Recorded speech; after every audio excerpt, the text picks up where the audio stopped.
You're going to hear the hard-hitting consequences today of what Joe had to serve in terms of 35 years in prison, where it is just raw survival and drug and gang-infested mayhem.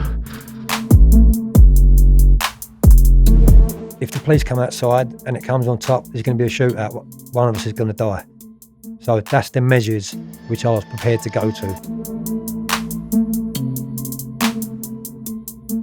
Together, as a pack, you know, we felt untouchable, to be honest with you.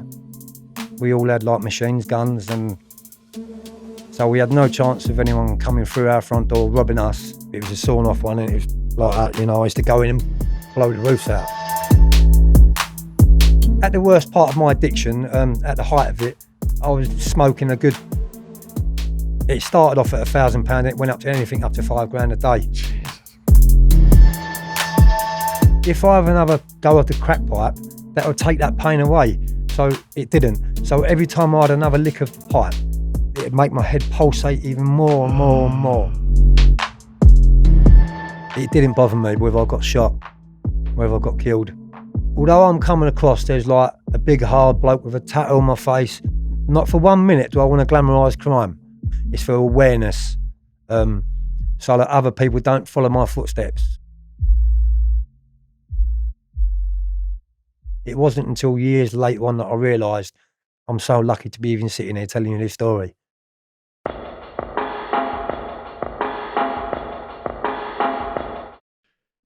The comments on 35 years in UK prison, part 1. Wow. People are just so gripped and cannot wait for this part 2. So we have expedited it. You brought it to light. I've got all these pages of notes. We did 3 hours something, and I think we're only on the second page. So it's going to be a long one, folks.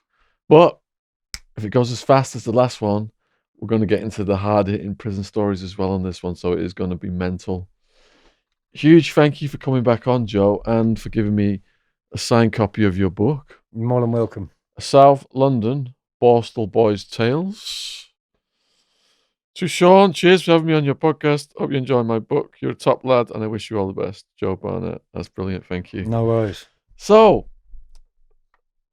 we left off then where you'd done an armed robbery in your sister's car. She just let you take a car. She didn't know what was going to happen. And you were going around Brixton in taxis, robbing drug dealers at gunpoint and lowering them into taxis. Right, okay. Yeah. So, what happens next? So basically, going back to that one with my sister, the police did come around and they did contact my sister and ask them who was using their car and where it was at a certain time. And as luck had it, nothing come of it. They put it down as someone had cloned the number plates on the car. So basically, it was all left under the carpet, and I got away with it, that robbery, allegedly anyway. So yeah, Shaun, as I was saying from before, we was all living in one flat, which is in southwest London in Tooting.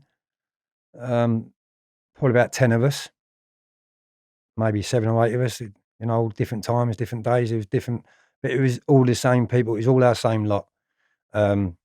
We all had each other's backs, and we all felt safe together as a pack, you know. We felt untouchable, to be honest with you.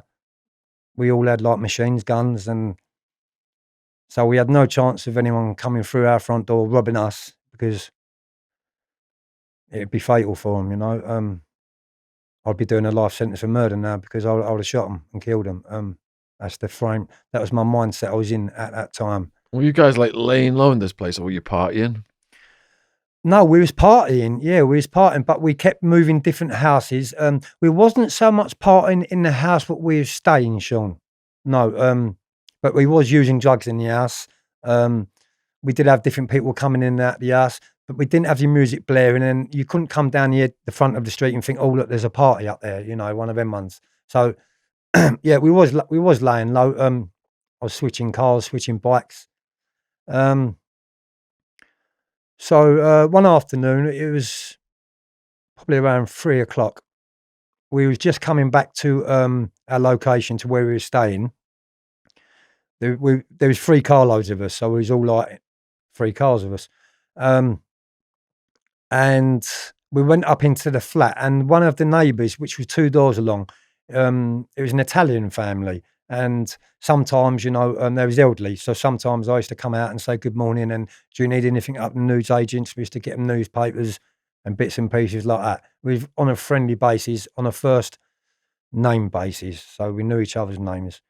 So this one afternoon, as I'm going to mention, we went to put the key back in the front door to go in, and this little Italian guy, he's only short, bless him, but this little Italian guy ran up and he said, "Don't go in, don't go in." So obviously we wasn't going to listen to him. Don't go in. We wanted to know what was going on in there. But he was saying, the police have been round. They've been sitting here all day long. There was 2 ambulances with the police. There's armed police. There were snipers on the roofs, heavily armed. And this was the first time that I realised that they was really on my trail. They was on our trail, because we didn't listen, and we went into the flat. And the first thing what I see on the floor was a little memo, a little piece of paper with Metropolitan Police on it. And it even had the CID's number on the back of his little pad. So basically, we went into the flat, and it had been ransacked. The mattress was up, and you could see it had been raided. And we lost a few machines. So there was a 9mm Browning and a semi-automatic pump action shotgun, which we used on bank jobs and post offices as a scarer. It was a sawn off one, and it was like that. I used to go in and blow the roofs out. So because that was too conspicuous to carry a lot of the time, we kept it indoors when we went out and done our bits and pieces. So we only carried little handguns and pistols and revolvers and things like that. So the first thing what I'd done is I went into the bedroom where the machine was, where the pump action shotgun was, and that was gone. Also, there was bullets all over the floor. So they took a case of bullets and dropped some out. So basically, we come out of there, and I had a chat with the neighbour, and he said to me, he said, "Look, they've been here all day." He said, "They've only just left." So with that, we just up camp there and then, left the front door open. We left all our stuff in there, and that was it. We was gone. Do you know what I mean? We didn't get arrested that time, and they didn't catch us. But that was the first sign to me that I was on my trail. So we didn't stop doing robberies. We didn't stop going out, and we didn't stop what we was doing. We wasn't too sure whether at that time they'd had us under surveillance, because although they had our address where we were staying, they still didn't have our names. They only had our MO, which was a mapping offence. So just a brief description of how we looked, and that's all they had on us. So at that time, we didn't get arrested, and we moved out of the flat in Tooting, and we moved to another flat, which was in West Norwood in southwest London. We moved into there. I would like to say, Shaun, on your podcast, that although I'm coming across, there's like a big hard bloke with a tattoo on my face, not giving a shit, and things like that. Not for 1 minute do I want to glamorise crime. Why I'm doing this is not for gain, Shaun. I'd like to get that out clear. It's not for gain at all. It's for awareness, so that other people don't follow my footsteps. And just by the title, 35 years in prison, there is a massive cost in terms of some of the best years of your life when you engage in this kind of behaviour. And our other mission statement on this channel, as well as End the War on Drugs, Start the War on Predators, is don't get gangsteritis, kids. If you're a young person and you've watched all these music videos and movies that glamorize the lifestyle, you're going to hear the hard-hitting consequences today of what Joe had to serve in terms of 35 years in prison, where it is just raw survival and drug and gang infested mayhem. You wouldn't believe the stories what was actually inside there. I've just handed Shaun just at the first page of my previous convictions and my aliases, just to make you aware of the convictions what I've actually got. Because I'm sure quite a few people like say they've got this, they say they've got that, and really they're just lying. So that's one thing I'm not, is I'm not a liar. Yeah, the rest of it is just stuff from Charlie Bronson and things like I've been writing to him, he's been writing to me. We've been corresponding with each other. So the rest of it is obviously sitting guilds and a few other bits inside that folder too, Shaun. What you Yeah, might and want I'm to. looking at least 10 plus charges here, serious charges, firearms, shotguns, offensive weapons, miscellaneous offences, drug offences, offences related to police court, prisons, public disorder offences, fraud, theft, kindred offences, offences against the person, offences against property, ranging from 1983 to 1999. That's correct, Shaun. And that was actually my first conviction, 1983. So my first time I was in prison, I think I said it on part one, was 1984, maybe 85. When I just passed the age to get arrested, really. 11, 12, I got arrested. So yeah, that's some of my previous convictions. So anyway, getting back to the story, Shaun. So yeah, we moved to this new house in this new flat in Norwood, and we continued to reign. We continued to go out, robbing post offices, robbing banks. There was no point of us robbing anything minor because the money wasn't big enough, and we'd be back out within a few hours doing more. So the bigger the robbery we done was the bigger the money we got, and the least we had to go out and do more robberies. So it made sense to do big places. What was your typical split, and how long would it last on a good one? Split? What do you mean as in split, Shaun? So, like, you'd go in, like, maybe get 100 grand, and then you'd have like 5 guys, so you got 20 grand each, something Right, like yeah. that. Depending how many went in on at the time, but we split it straight down the middle with all of us. So it was 50-50. No one got less and no one got more. It's just right down the middle. What would you have classified as a good heist back then? This was in 1998, so between 40 to 50,000 pounds we was getting. And how long would that last you? Maximum 4 days. 4 days? Maximum. That's between that's between like 2 or 3 of us. Still? Yeah, I got up at the worst part of my addiction, at the height of it. I was smoking it started off at £1,000, it went up to anything up to £5 a day. Jesus.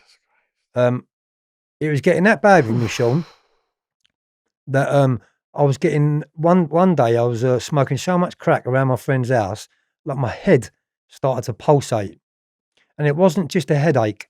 I felt like there was something in my head, and it was just crash, it was throbbing like that. So I thought if I have another go of the crack pipe, that would take that pain away. So it didn't. So every time I had another lick of the pipe, it'd make my head pulsate even more and more and more. It was just this. It wasn't even a migraine. I don't know what it was, but it was so bad that I was curled up in the corner of the room. I had to be in the dark, and I was just curled up like a. And that's another important lesson. The road of drug use is a very long one, and people see the glitz and glamour in the beginning, but this is where it ends up, isn't it? Exactly. Yeah. This is. There's nothing glamorous about taking drugs. A lot of people would say like they smoke weed or skunk or cheese, green, and that's all they're going to do. But a few years down the line, you want to try something else, then you want to try something else, and then you want to try something else, and your habit and addiction gets more and more and more. And at the end of the day, something's got to break. You can't fund these lifestyles and these habits without having big things happen to you. Either getting killed, getting shot, coming out of somewhere, robbery, or getting a life sentence. You've got to pay for it so dearly, But at that time, Shaun, to be honest with you, as I said in part one, it didn't bother me whether I got shot, whether I got killed, or whether I come out and with no money or with money. I mean, obviously, we went in there with intentions of getting money, but that's not the way it goes, unfortunately. You know, some robberies you do go into and they won't give out. Like, I'll give you one for instance. It was in Croydon, and it was just a little sub post office around a back street, so it wasn't a main one, just a little sub one. And there's 3 of us on this, so we had 2 cars, and we had our ovals on, balaclava on, and I had my pump action shotgun. We've gone across the pavement, gone into the post office. Straight away, I blew the roof out. I let one go in the roof just to let them know that I meant the business and I wasn't going out there without the money, you know. As far as I was concerned, Shaun, what I was going in there for was mine. There wasn't no. There wasn't no. Someone couldn't say no to me. If there was money in there, I honestly thought it was mine. I deserve it. And whatever means or ways it takes to get that, I'm going to get that. The consequences and everything else didn't even come into it. Unfortunately, you just don't think about them things at the time. So yeah, we reigned for a good few years. I wasn't going around telling none of my family what I was doing, but I was very aware of it. As I said to you before, I've got a very close knit family, and you know, they knew the guys what I was rolling with, because they used to come around to my house when I was younger, when I was living with my mum and my stepdad, and they used to come in, and my mum used to cook them dinner and things like that. You know, they was a few years older than me. Was it grooming? You know, it's only now I realise, you know, they was at least 3 or 4 years older than me. When I was like 15, they was 19, 20. I was still a minor, you know. I can't blame no one for my mistakes. I can't blame no one for what I've done and the way I've turned out in my life, you know. I'll take it myself. I made my own choices. And I did what I did to get through that big sentence. So we'll go on to that in a minute, Shaun. So what happened was we didn't have nothing to do, and one morning we woke up, and obviously we wanted more crack, we wanted more drugs. We was living in this new flat in Norwood with a few girls and a few mates. It was like party time, you know. The money had run out, Shaun, and the girls were like sitting in the corner, giving us daggers and expecting us to give them more crack and feed their habits, you know. And there was no one saying apart from my family, there was no one else saying to me or telling me what would happen or what could happen if these things come on top. No one was telling me things like this. So I didn't give it no thought. It wasn't until years later on that I realised I'm so lucky to be even sitting here telling you this story. Especially after they raided our house with firearms. There were snipers on the roofs. They was waiting for us all day long. As luck had it, they must have thought we wasn't going to go back there, and they left. So we got away from there. So yeah, so this one morning we woke up, all our money had gone. We felt washed out, you know. It's like, Shaun, you don't know what it's like on crack, but not withdrawals. You don't get withdrawals from crack or cocaine. You just get anxious, and you want it. It's a very needy type of drug. So basically, you'll put one crack stone onto a pipe, you'll lick it, you'll smoke that, and the buzz will last you for about 2 minutes. And 2 minutes later, you want another one, and that's another £10. So I wasn't putting nothing on the crack pipe less than like an eighth, which is a 3.5 grams. Do you know what I mean? To get the same high, because as my addiction was progressing, I wasn't getting the same high as when I first started taking it. So I needed more money. And to get the money, we had to do big things. So this one morning in question, Shaun, this is when it actually come on top for us, when we actually got arrested. So we didn't have nothing planned for that day. It was just a spur of a moment thing, but all we knew is we had to go out and we had to get some money to fund our habits. So we was driving about in 3 carloads of us, 3 different cars. The cars were cloned, so stolen with straight number plates on it. We had straight number plates off of another car and things like that, you know, cars. And we pulled up outside this little sub post office in Wadden, in Croydon, it was. And three of us, there was 5 of us, so 3 of us went in and there was 2 outside. So I was always it didn't start out like this. It started out with me like standing on the door. So my co-defendants, I won't mention our names, but it's on file. I got arrested with them. So I'm not going to mention our names. Yeah, no names. They was going in first, Shaun, and at the beginning of it, I was just holding the door. I did have a gun in my waist, but I was holding the door and I was keeping people off so that no one could come in and disturb us. So it started off like that. Well, the more robberies I was doing, the more game I was getting and the more confidence I was gaining. I actually thought I was invisible. I thought I was untouchable. I thought no one can come nowhere near me. You know, if the police come outside and it comes on top, there's going to be a shootout. One of us is going to die. So that's the measures which I was prepared to go to for drugs and to fund that despicable lifestyle that I was leading at that time. On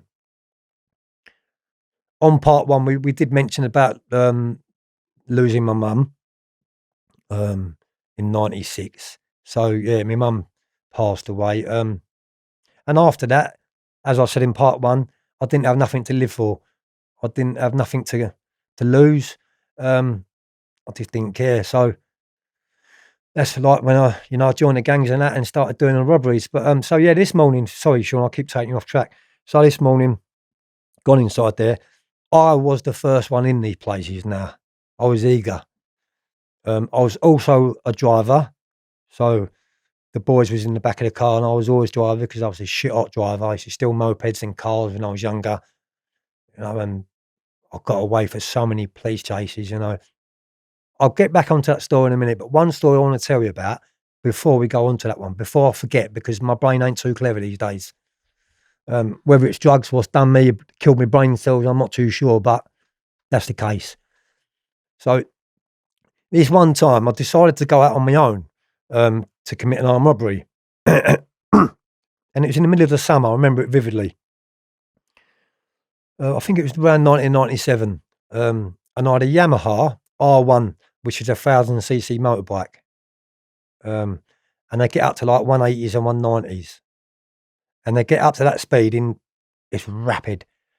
And to be honest with you, Shaun, when you get on an R1, a Yamaha, it's like you're getting onto a mountain bike, but with a 1000cc engine underneath you. They're that light. That's why so many people have accidents and so many people die on these motorbikes, these R1 motorbikes, because they're so fast for how light they are and how small, you don't realise the speed you're getting up to. So I don't know what made me do it this time. I might have had a row with a few of the boys in there, and I said, "Right, go on, fuck off. I'm doing my own thing. I don't need you to help me do robberies. I can go out and do them on my own." So this is what I've done. One afternoon, went up the A3, Cobham, past Cobham, and I found a little bank, allegedly. I can't say too much because for legal reasons. So anyway, I had a little 9mm Browning gun revolver in my inside my jacket. It was just a little flimsy little jacket, not even a puffer coat. It was just a flimsy coat, and I had a pair of shorts on, and I had a pair of sandals on, and I was riding this R1 motorcycle at high speeds up back streets, doing 130s, 140s. Nowadays, I realise it have only took a car or just a stone in the road to knock me off, and at that speed, I would have been dead. But anyway, cut a long story short, Shaun, I went into this bank, and as soon as I went into there, they had cameras outside, so they've seen me go through, seen me come through the door. Security screens have come straight down, and they've hit the panic button. I'm on my own, and because I see the screen come down and I heard the panic button, it was really loud. My arse didn't go, but I knew I wasn't going to get nothing out of there because I was on my own. It was a spur of a moment. It wasn't planned. So after around 30 or maybe 40 seconds, everyone had disappeared in this bank. The screens were down, and it was like I was in the bank on my own. They locked the front doors. The front doors was locked, so I couldn't get out. So I was locked in with the sirens going, screens down, and the police on their way. This was it. I was going to get arrested. As luck had it, I had a full clip inside my gun. So I had to blow the doors off. I blew the doors off, and it blew a massive hole beside the lock with the handle there. And basically the door just crumbled. All the glass went everywhere. I come outside. I got onto my motorbike, which was parked right outside there. I mean, from here to there. And I left it running.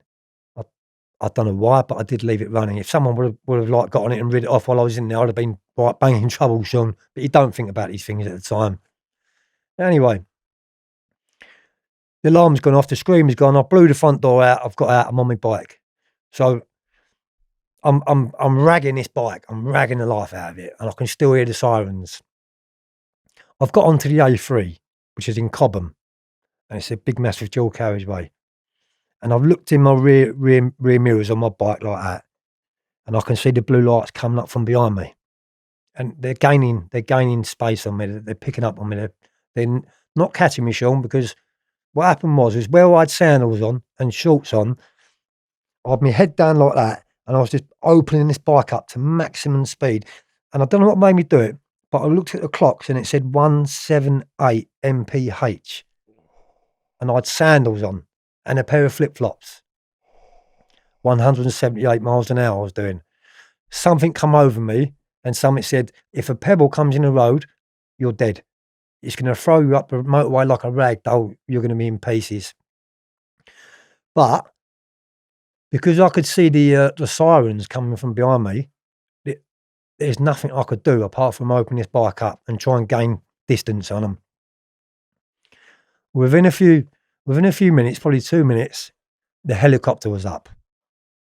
So now the helicopter's up. The police are probably about half a mile behind me on the motorway chasing me, but the helicopter is right above me. He's keeping up with me. Well, as you come off on the A3 at Cobham, you've got to turn off. At this time, I was probably coming down to about 130 mile an hour when I see this turn off, Shaun. I quickly slammed it down through the gears, went onto my brakes a little bit, and ragged the bike over off his turn off. How I didn't lose control, I'll never, ever, ever, ever know. But I got off his turn off. The police in the cars were gone, but the helicopter was still on me. There's no way I was getting away from it. So I thought. Anyway, come off his turn off, and I've seen a supermarket on the left hand side, and it was Asda's. The helicopter's right above me. It's probably about 100 yards above me. And I don't know what made me do it. I've pulled into the wheel spinned into, really fast into the car park. I've got off the bike and I run inside Asda's.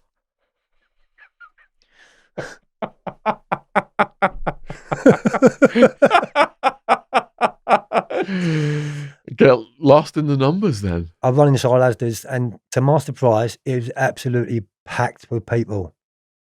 It was in the middle of the summer, and I had a pair of shorts on and a pair of sandals. By now, I can just about hear the sirens coming to the supermarket. So I was running all around these aisles, all on my own. I don't know what I look like, but I was running up and down these aisles, and I thought, what am I going to do? How am I going to get away? So I went up to the clothing aisle.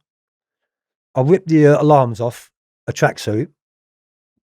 I put the tracksuit on. I left my helmet on the motorcycle out the front. I put the tracksuit on. I put a cap on, a pair of silly glasses, like sun splashing, a white pair of silly glasses. And I walked out of the supermarket.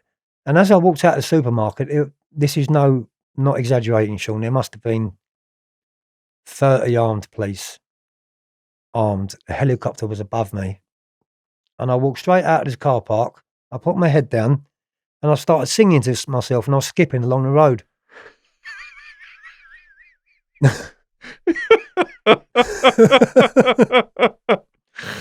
I know it's funny now, but you know that's the truth, Shaun. And How did you get out of the area? basically, I got to the train station and I jumped on a train. I bunked the train. And I got home. Got away from them. So this is not the end of it. So around 7 or 8 hours later, I knew I'd left my motorcycle in the car park. And one of my friends, he said to me, he said, I'll tell you what, Joe, he said, let's have a little ride up to the car park. I said to him, are you completely stupid or something? You know, do you want to get me arrested? Do you want to get arrested? You know, it's just been an armed robbery done and you want to go and check on a motorbike. And he said, yeah. He said, well, won't get out. He said, we just go up into the car park as if we're going shopping. He said, you can even hide in the back if you want, you know. So I'd done that. It was around 7 or 8 hours later, Shaun. We pulled up back into the car park and you'd never ever believe it. The motorbike was still there. The ignition was still on and there was no police in the car park. To this day, I still can't get my head around why they didn't take that bike or how it didn't come on top, allegedly. But they didn't see me actually, the police in the car didn't see me go into the car park. It was only the helicopters what see it. And there was a few other motorcycles in there. And I had a clone number plate on the bike, so it wouldn't come back as stolen when they CRO'd it on the computer, on their radios. It wouldn't come back. But my friend, he actually said to me, he said, it's all right, Joe. He said, there's no one here. He said, get on the bike. He said, ride it home. He said, and I'll follow you up. As luck had it, I didn't do that, Shaun. Do you know what I mean? Because that would have definitely got me arrested. Because no doubt whatsoever, they was waiting for that bike. Do you know what I mean? I was waiting for someone to come back to that bike. But that was the mindset what we was all in at that time. And that was like a really heavy armed robbery because I let a shot off in the roof and everything. I did get arrested for it later on, and I got charged and I got convicted of it. It come to 7 armed robberies in the end. But that's just one funny story what I had, Shaun. Wow. So you're saying that was a detour then from the whole crew gets arrested? Yeah. That's what happens next. Most definitely. Yeah. So in the description box, please go down and support Joe. His links are down there. He's got a YouTube channel. He's got his book. He spent so much time with us. We're not even got to prison yet. So please check his links out and support what he's doing. So, Shaun, we get back to the story. I think we might have to do part 2, part 3, and part 4 to get down half of what I've got for you, Shaun. Do you know what I mean? I've got some explosive stuff and some hard hitting stories here. But anyway, I'll get what I can get in quickly while we've got time. Yeah, don't rush. We've got all the time in the world. Just keep giving us all the details. This is what people like. Right. So yeah. So where it was raining for so long, we was not getting caught. We thought we was invisible. We thought we was untouchable. No one could come nowhere near us. The robbery sprees were getting worse and worse and worse. And in the end, something had to give. Either we got shot coming out of there, or we got a life sentence. But at that time, Shaun, we was all drug fueled. We was bouncing off each other. You know, and there was no stopping us.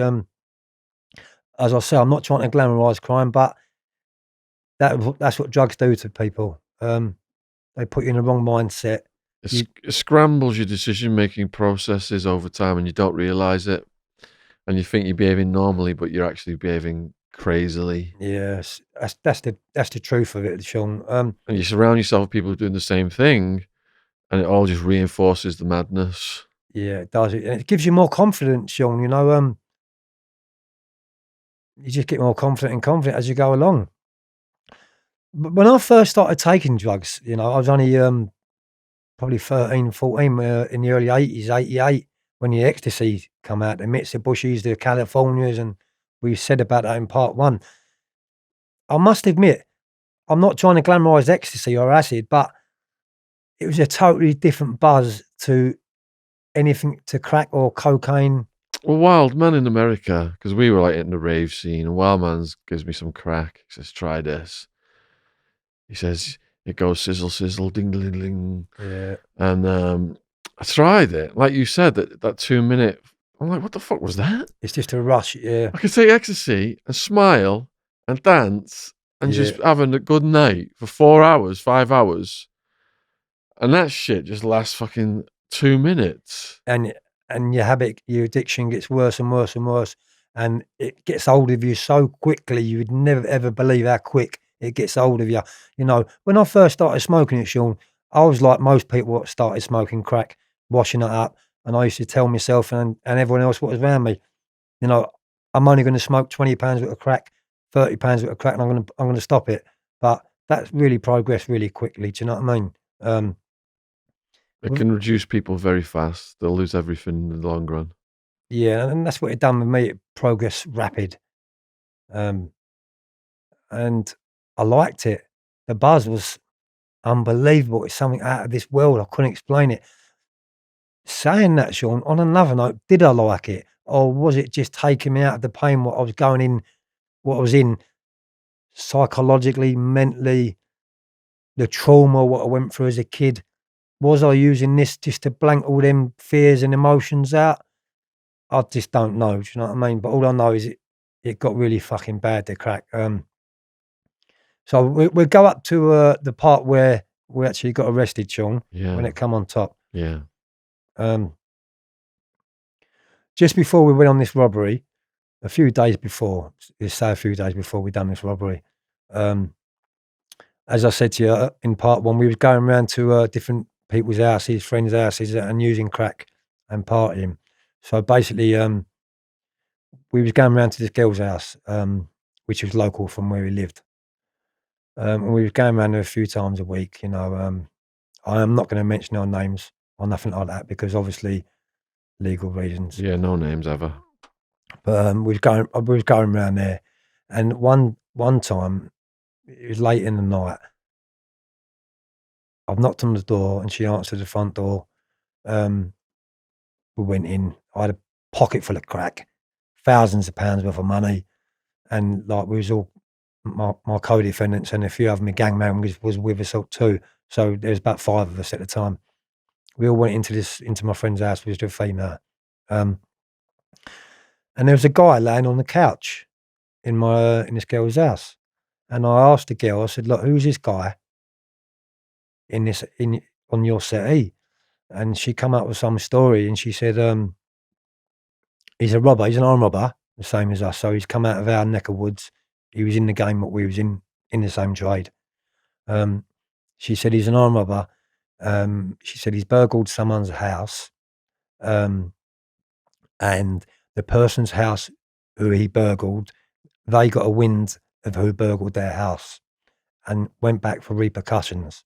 So basically, they went back to this guy's house, and at the time, he was living with his girlfriend, and they just had a newborn baby. So the baby, I think, was 3 months old, maximum. This is the story what he told us. So she introduced him. I'll say his name's James. So she introduced James. I got talking to him, and I said to James, I said, "What's your story? How comes you're here? What you doing here?" And this is the story. What he said to me, he said that he burgled someone's house.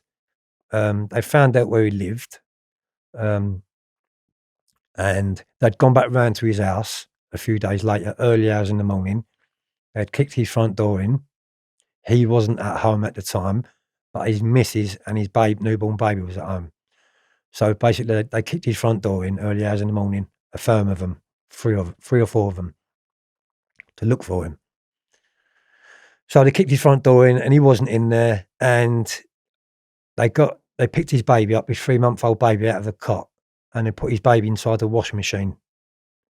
And they threatened to turn the power on in the washing machine and kill the baby if she didn't get him on the phone and get him back to the flat.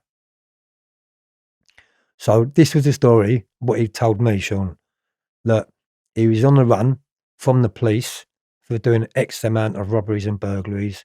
They had his name, and also this other firm had a vendetta and was was going to kill him. So me being me, soft-hearted, I know I don't look soft-hearted, but I am. I'm really soft-hearted, and I wear my heart on my sleeve, to be honest with you. I believe this story. So I said, as it happens, James, I said, we're going to do a robbery in a few hours' time on a post office in Wadden, which is Croydon. Two of my other friends who was with me at the time tried to like say to me, "There's a bad smell about him. Don't take him. We don't know him. We don't trust him." But me being me, soft-hearted, I thought, "No, I'm not having that. You know, I'm going to take him." Basically, quite a few members in my gang were Yardies, Jamaican. As I said previously, I was working with a lot of Jamaican guys. And the guy, James, what we'd seen was white. So no favouritism, nothing like that, you know, but I did feel sorry for him, James. So I was arguing with my friends and I said, listen, he's one of our own. And, you know, there's no bad smell about him. I actually knew his family and my family knew his family. So he was local to me. I didn't know him in person, but I knew his brother and I knew his family very, very well. So there was no reason for me not to believe him, you know, because I knew him, Shaun.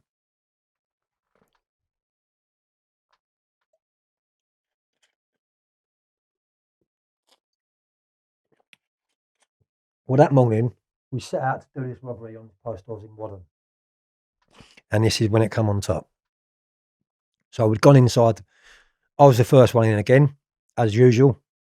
Went in there, let a shot off in the roof. James was in the car outside out the front. He was a getaway driver. That's all he ever was. He was never an armed robber, like what he was saying what he was later on when he got the sentence amongst chaps in category A jails. He was never one of us, you know. But so yeah, we done this robbery. I went into, I let a shot off in the roof, and the shutters come down, the security screen come down. There was a Chinese guy in the post office at the time. He was the only person in there, along with the two people from behind behind the cashier, Shaun. So the screens come down, and I see this Chinese guy. So basically, I gripped the Chinese guy around the neck, you know, grabbed him like that, pushed the gun into him, put it underneath his throat, and I said to the people behind the jump, I said, right, if you don't open the door up, I'm going to blow his fucking head off. That is it. That was the words I said. If you don't open the door, I'm going to blow his fucking head off. And I would have. At that time, I would have. Luckily enough, I didn't, because that would have got me a life sentence. But anyway, the people behind the jump was Indian, an Indian family. Those, you know, not pensioners, but in their 40s and 50s. And to be honest with you, Shaun, I'd actually been in there previously and cashed some money in there. So I half knew the layout type of thing. I knew where the safe was because I'd been in there a few weeks before and had a look at it.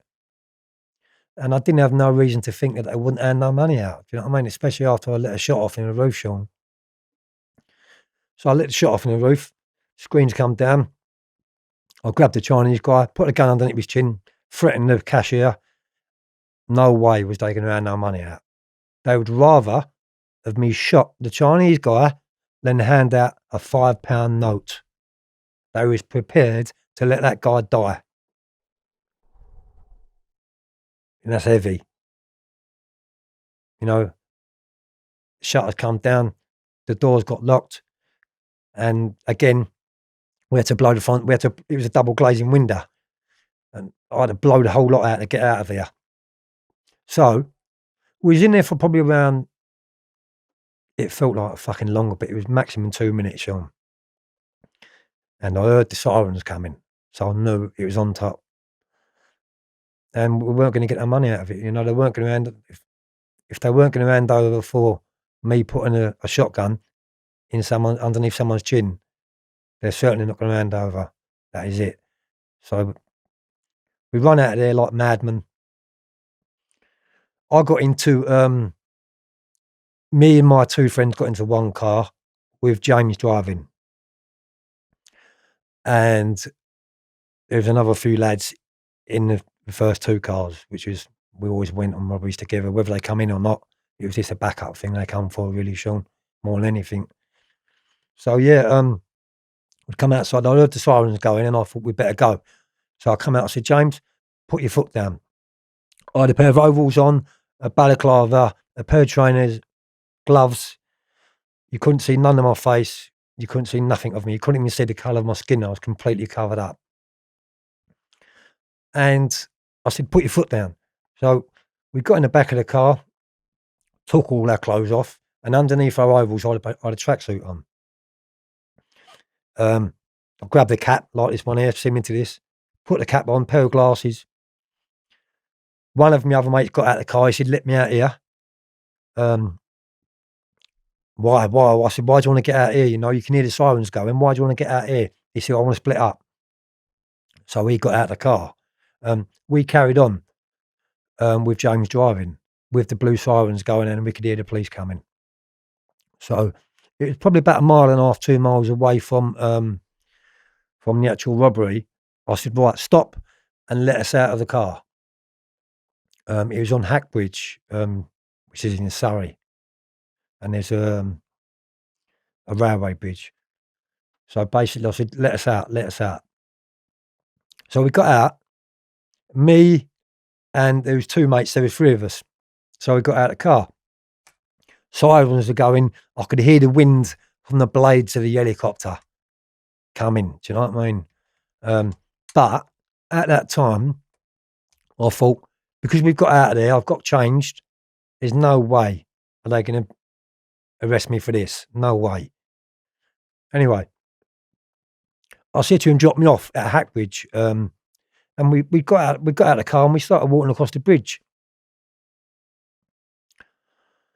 The helicopter, what I heard, the blades landed on a field which was about 100 yards away from where we was walking.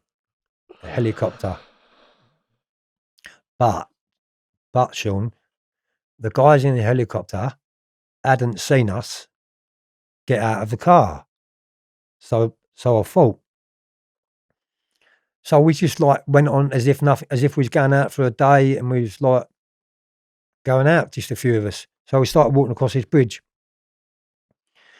Within a few seconds of getting out of the car, I just remember really vividly the helicopter come down. There was armed police everywhere. It was surrounded. We were surrounded. There was probably around 25, 30 police there, all armed up. Get on the floor. Put all red dots all over us. Get on the floor. I weren't about to fucking run because they had red dots on us. Although I didn't care if I lived or died. You know, if I could help not getting killed, then obviously I would. So we got out. Previously, before we'd done this, I'd gone to a breaker's yard in Croydon and I knew the guy what used to crush cars and he had a crane. And I'd said to him, when a car comes in, it's a Datsun.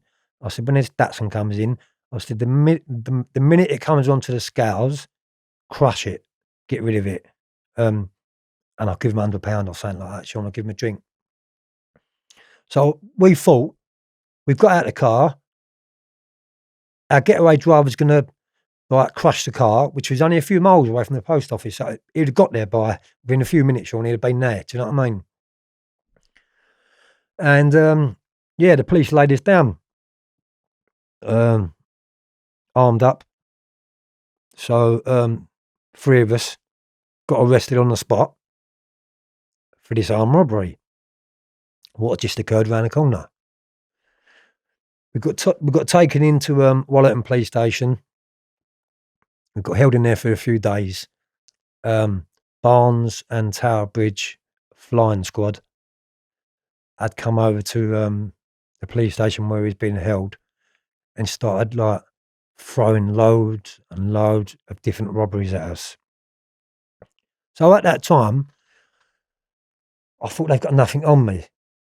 All they've got is me and a couple of my mates walking across the bridge. Do you know what I mean? We're going to walk out of this. It's a holding charge. So we stayed in the police station for a couple of days, and obviously they didn't give us bail because it was an armed robbery, and they put us into higher down prison. I can't really remember too much about the day I arrived there because I was coming down off of crack. So my emotions, my feelings, everything was everywhere, Shaun.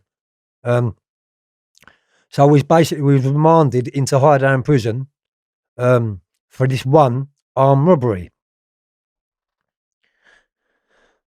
A few days into the while I was in prison, Barnes flying squad and Tower Bridge flying squad had come up and interviewed us about a load of other robberies that had taken place.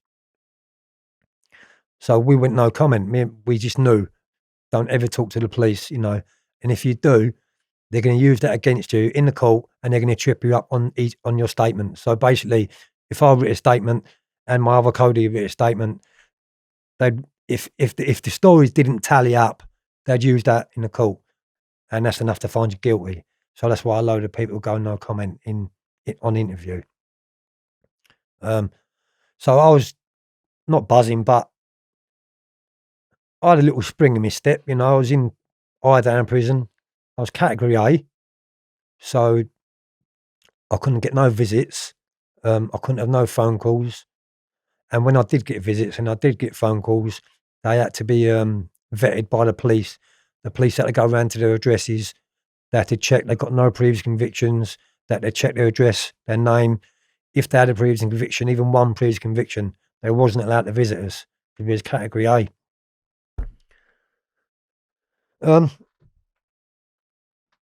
After about a week of being in there, the police had been up a few times and questioned us about all these loads of different robberies. We still thought we was going to get away with it.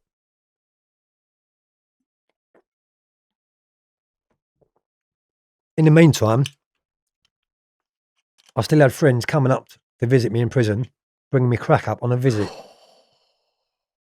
So I thought they had friends.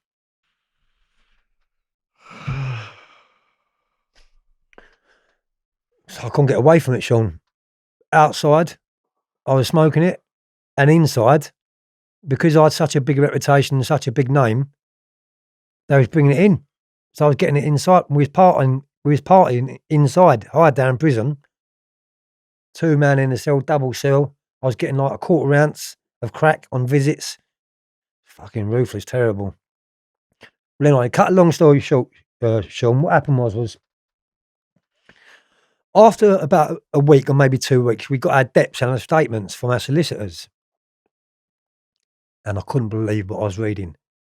I could not believe it. If I could have died on the spot, I would have died. James, who I thought was staunch, and he told me that story about his baby being put in a washing machine. He'd gone Queen's evidence. I read in the statements that he was a paid informer. So from the get-go, he was a paid informer. From the get-go. From the off. And because the police didn't have our names and our date of birth or anything like that, but they knew we was active, but they couldn't catch us, Shaun. What they'd done, sneakily, they actually put this informer into my friend's house. Was she in on it? I don't know up to this day. Up to this day, I don't know. Because she moved to Ireland. So, I don't really know, Shaun. But yeah, I read the depths, read the statements, and I couldn't believe what I was reading. Jamie said that we kidnapped him. We held him to ransom. I put a gun to his head. I was making him smoke crack. He was too scared to get away from us because of we was going to go and kill it. We'd kill him if we found him. I knew his family and things like that, you know. He'd gone Queen's evidence against us, and And when the flying squad was coming up seeing us, there's so much information on us and so much intelligence on us. It was unbelievable. The intelligence. They had us for like 7 different armed robberies. They questioned us for probably around 30 or 40. And Were your co-defendants mad at you because you co-signed for him? yeah, they was mad, yeah, but they knew that it wasn't my fault, you know. Obviously, I didn't want to go away neither, but so they didn't like really have a go at me or anything like that. But they did have a go at me in words, Shaun. They said, "Look, we told you, you know, there was a bad smell about him. We told you from the off, don't entertain him." Do you know what I mean? It was too much of a coincidence. How all of a sudden you're going in your mate's house and he's just landing on the couch, coming up with some cock and bull story about he'd burgled an house. And so yeah, they charged us with 7 armed robberies. And we was in the higher down for the first few weeks, and then they category A'd us. When they got all the intelligence, they've got all the charges, they put the convictions on us. They put us under category A conditions then, and they moved us out of higher down. They moved us to Belmarsh, and put us in on the house block 4, which is the Cat A conditions. Isn't that where Assange is now, Belmarsh? Who, Shaun? Julian Assange. I'm not too familiar. I think they moved him to Belmarsh. Yeah, I mean, there were some higher profile guys in there, you know. And when I went in there, Shaun, because I was only 28, a lot of your inmates in there was like doing very long sentences, lifers, and up for big armed robberies, you know. And those, I don't know, I was taking it for a joke. I still didn't realise how long a sentence I was going to get. And we was having banter in there, we was having a laugh in there, and I was fucking partying in there, you know. I become a prison tattooist. I ripped a Walkman apart, the little motor out of a Walkman. I got a biro pen. I put the motor off the Walkman on the end. It melted the toothbrush like that. So the toothbrush is like that. I put the little motor on top of there. I put a biro pen down here, and I had a paper clip, and I was sharpening the paper clip up off the wall, concrete for a pin, and I was becoming a prison tattooist. What about ink? The ink was getting stolen from the education department out of the printers. So a lot of people was getting banned out of the education for like, because they had metal detectors down there, Shaun, like, because it's the category A. And a lot of people was getting caught coming back with ink cartridges and things like that. Because what I said to him, I said, look, if you get me an ink cartridge, I'll do you a free tattoo.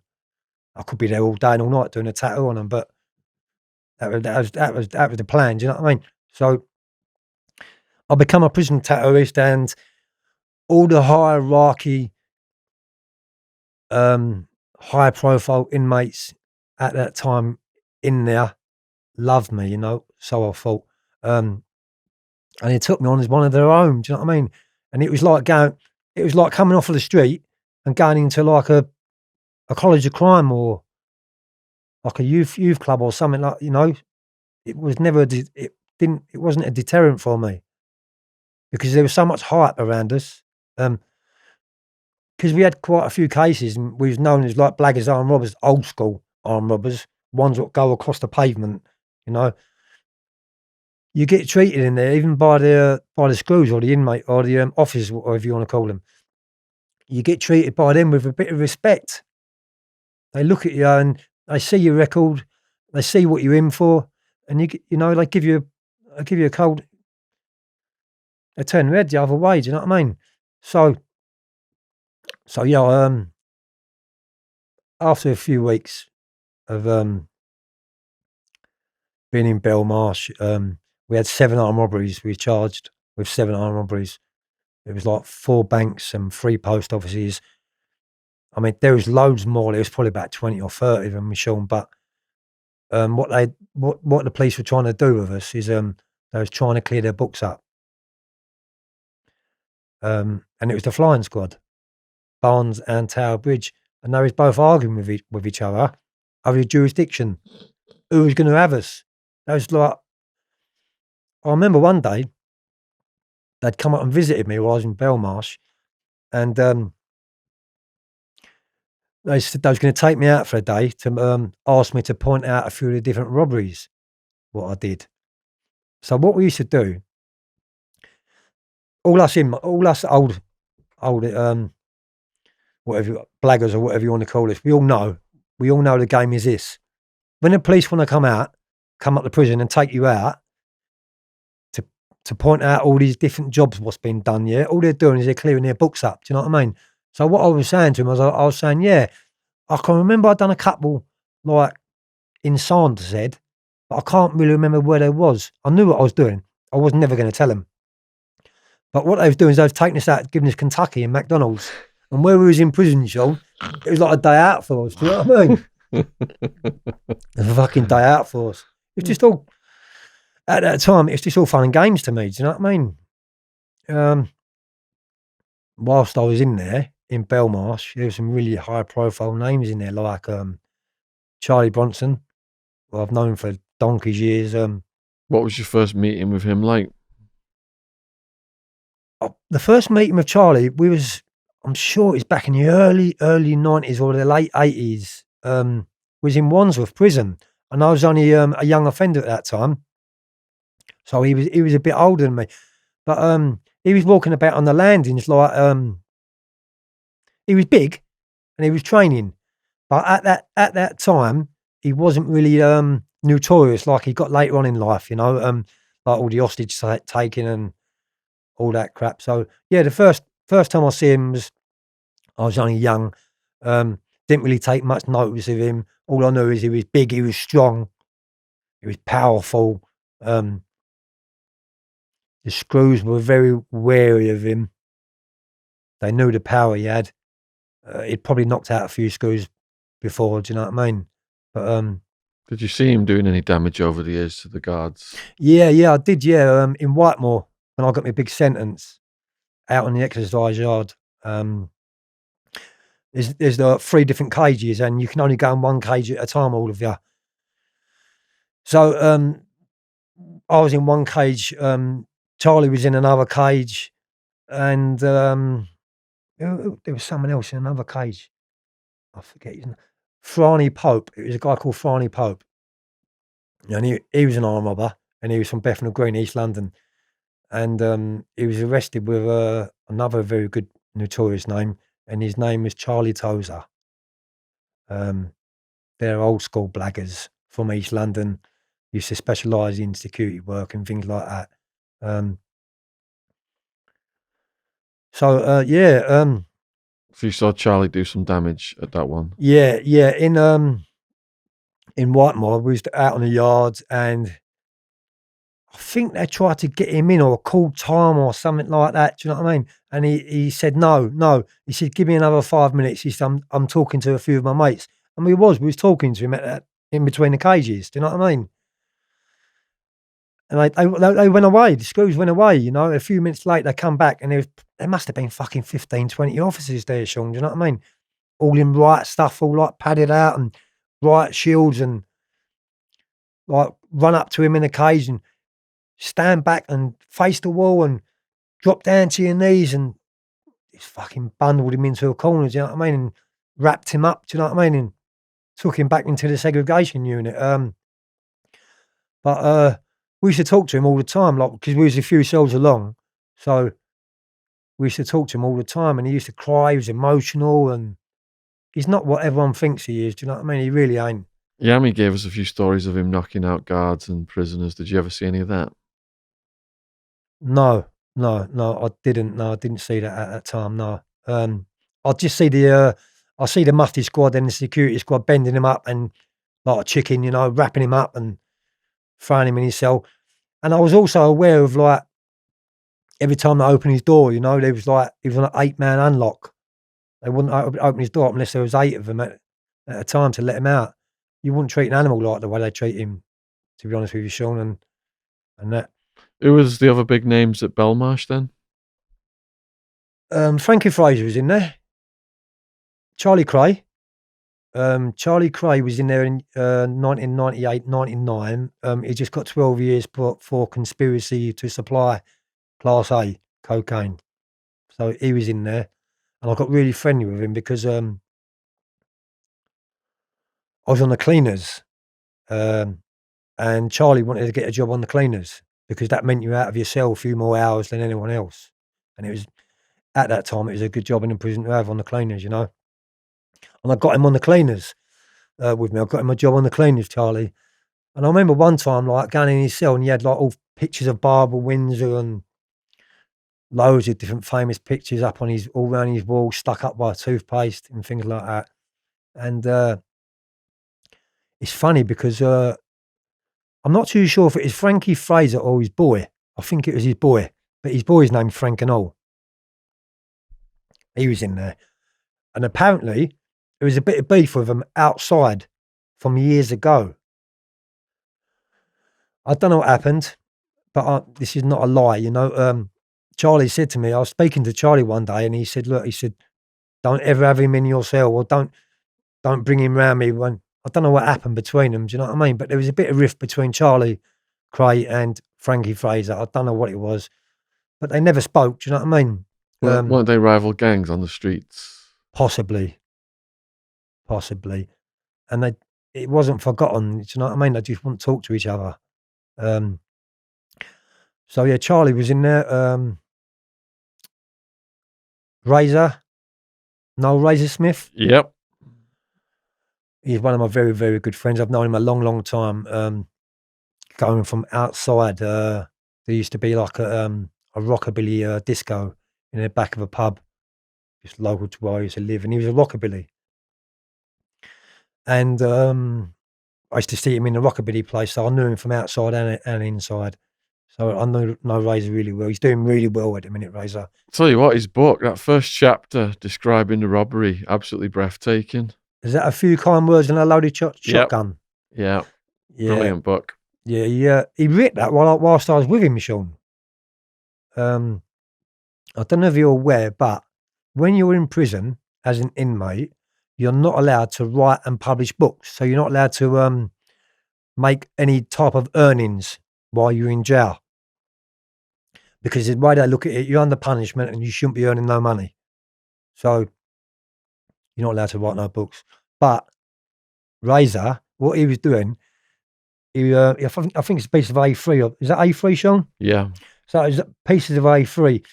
And every now and then I was going into his cell. I used to go in his cell all the time because I knew him outside and we used to have a cup of coffee and a chat and that. Shaun's one of my mates. But he was always writing. And one time I said to him, Razor, what are you doing, mate? And he said, I'm writing my first book. So I said, how are you going to do that? And he said, don't worry about that. He said, I'm going to get my first book out. And later on, I realised how he'd done it. He was writing like, say, 20 pages at a time, and he was putting R37A on it. Basically, that's a solicitor's letter. The screws and the censors are not allowed to open up solicitors' letters. Yeah, I did something similar. I was writing in Arizona and I sent it out through the British Embassy mail. Yeah, they're not allowed to open, they're not allowed to censor it. Yeah. It's a little loophole, a little gap in the prison system. I'm sure nowadays they've sussed it, do you know what I mean? Mm-hmm. But he didn't make no money whilst he was in prison out that book anyway, Razor. Because I don't think he got published until he got out. Takes a while anyway to get it published. Takes years. Nippy. Yeah. So I was in Belmarsh. As I said, there's Razor, Charlie, Frankie Fraser, Stevie Gillen. Oh yeah, great guy, Stevie Gillen. Yeah. We've had him on the podcast. Yeah, the Monkey Puzzle Tree. He was in there. Yammy, we've had him on the podcast. Yammy is in there. I've known Yammy for donkey's years, you know, young offenders, ball stores, detention centres. And for some reason, Shaun, every time I go away, I bump into Yammy. It's never outside. It's always inside. I bump into Yami. I love Yami a bit. She knows I do and all. Do you know what I mean? He just radiates like this positive energy, and he's always smiling. Yeah, he's a great guy. Yeah, He's a great guy. it's nice to be around him because it just rubs off on you. You want to smile a lot, and it makes you happy. Yeah, he had the record for our longest ever podcast at one point, until recently, actually. Yeah, Yami's 4 hours 10 minutes. He did. He's got on his loads of first stories, one. Yami. Yeah. Yeah, and he's doing good on his own channel now as well.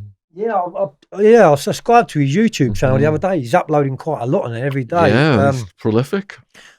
I wasn't aware he had an accident, but he told me a few weeks ago. I spoke to him when I was well, it wasn't a few weeks ago. It was in the summer. Fucking hell. In July, I was at Dave Courtney's one of his birthday bashes, and I think I might have phoned Stephen Rafe or something like that because I was trying to get my book published. So I was trying every avenue I could to try and get my book published, the first one.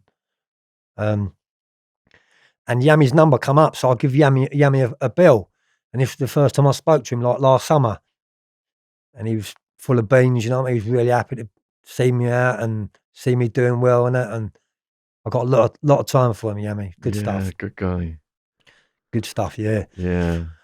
So where was we, Shaun? Belmarsh. Yeah, Belmarsh, category A conditions.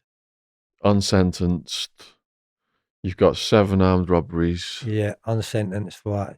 So I was on remand with my other co-defendants for 13 months to go to trial in the London Crown Court for times 7 armed robberies with firearms. And I don't know what made me do it, Shaun, but on the day of my trial, no, sorry, let me rewind a little bit. Let me rewind. Right. We had a plea bargain with the judge and the husher of the court that if we plead guilty to times 3 armed robberies, the other 4 will get dropped because they didn't really have much evidence on the other 4, but they had a lot on the 3. So we accepted that plea bargain. And I remember like hiring a few solicitors, and the solicitor was saying to me, running up to the trial, was saying, you know, you're going to get a life sentence with probably a 10-year tariff, but it's definitely going to be a life sentence, you know, because there's a few armed robberies with firearms. And I definitely didn't want that. I was trying to get a straight sentence, a double figure sentence. I didn't want to get fucking a life sentence, L plates around me. So this went on and on, and I sacked about 3 or 4 different solicitors until I got the results what I wanted to get. Look, on the last one, the solicitor said, "Look, listen," he said, "if you plead guilty to the 3, we're going to get you. It's not going to be a single figure. It's going to be a double figure sentence, but you will not be getting life." And that's what we wanted. You know what I mean? So there wasn't no trial because we'd done that plea bargain on the 3, and we pled guilty to 3 armed robberies. So we wasn't taken on trial like every other day, having like the jury and all that. We didn't have none of that. It's around 13 months, and we went to inner London Crown Court for sentencing on times 3 armed robberies. I was very like, sound angry is a fucking understatement, because James the Glass, who glassed us up, was downstairs in the court below the courts, like a few cells along, tormenting us. Do you know what I mean? Tormenting you? Tormenting me and my other co-defendants, really tormenting us through the doors. Do you know what I mean? Why would he do that? Just saying, "You made me do this. This was nothing to do with me. I was scared of you. You're now going to get a life sentence." He was really tormenting us. Fucking asshole. Yeah, and we couldn't get to him because he was a few cells along, and it was obviously on our files. Look, we must never ever meet in the system, because where he's gone to Queen's evidence, there'd be repercussions. Do you know what I mean, Shaun? Do not house together. Yeah, it was one of them ones. Yeah. So This story's about to get crazy. Do you remember we mentioned cabs the other week? I'll just leave it at that. oh God, Jesus Christ, it's a mad one. Yeah, I'll never forget it because I've got a big scar across my kneecap. I don't know if I can show you. Wow, yeah. Yeah. The kneecap out, that one, and the other side too. So you're going to court. He's taunting you. Yeah, he's talking to me down in the courts, and like, I'm with my co-defendant, so I'm really angry. I want to rip his, I want to kill him, Shaun. Do you know what I mean? I'm sure if I did get hold of him at that time, I'd have got a life sentence for it. Do you know what I mean? It's one thing to snitch it out, but then be taunting you. Yeah. Wow. Really taunting us. So the judge was like doing his sum up, Shaun. I can't really remember too much about it, but he was banging on and saying, "You're a danger to the public. You're a threat to society. The public need a very, very, very long break from the likes of people like you and your gang. And we're going to give you a very, very long custodial sentence." It's made me go cold thinking about it, Shaun. So anyway. What would you do in this situation, James?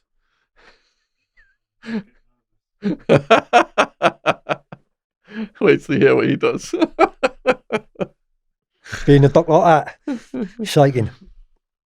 So anyway, there's three of us in the dock, and the judge had a pair of glasses on. He's looking down like that, and he just passed sentence to one of my co-defendants, and he said, "Well, I'm giving you 13 years."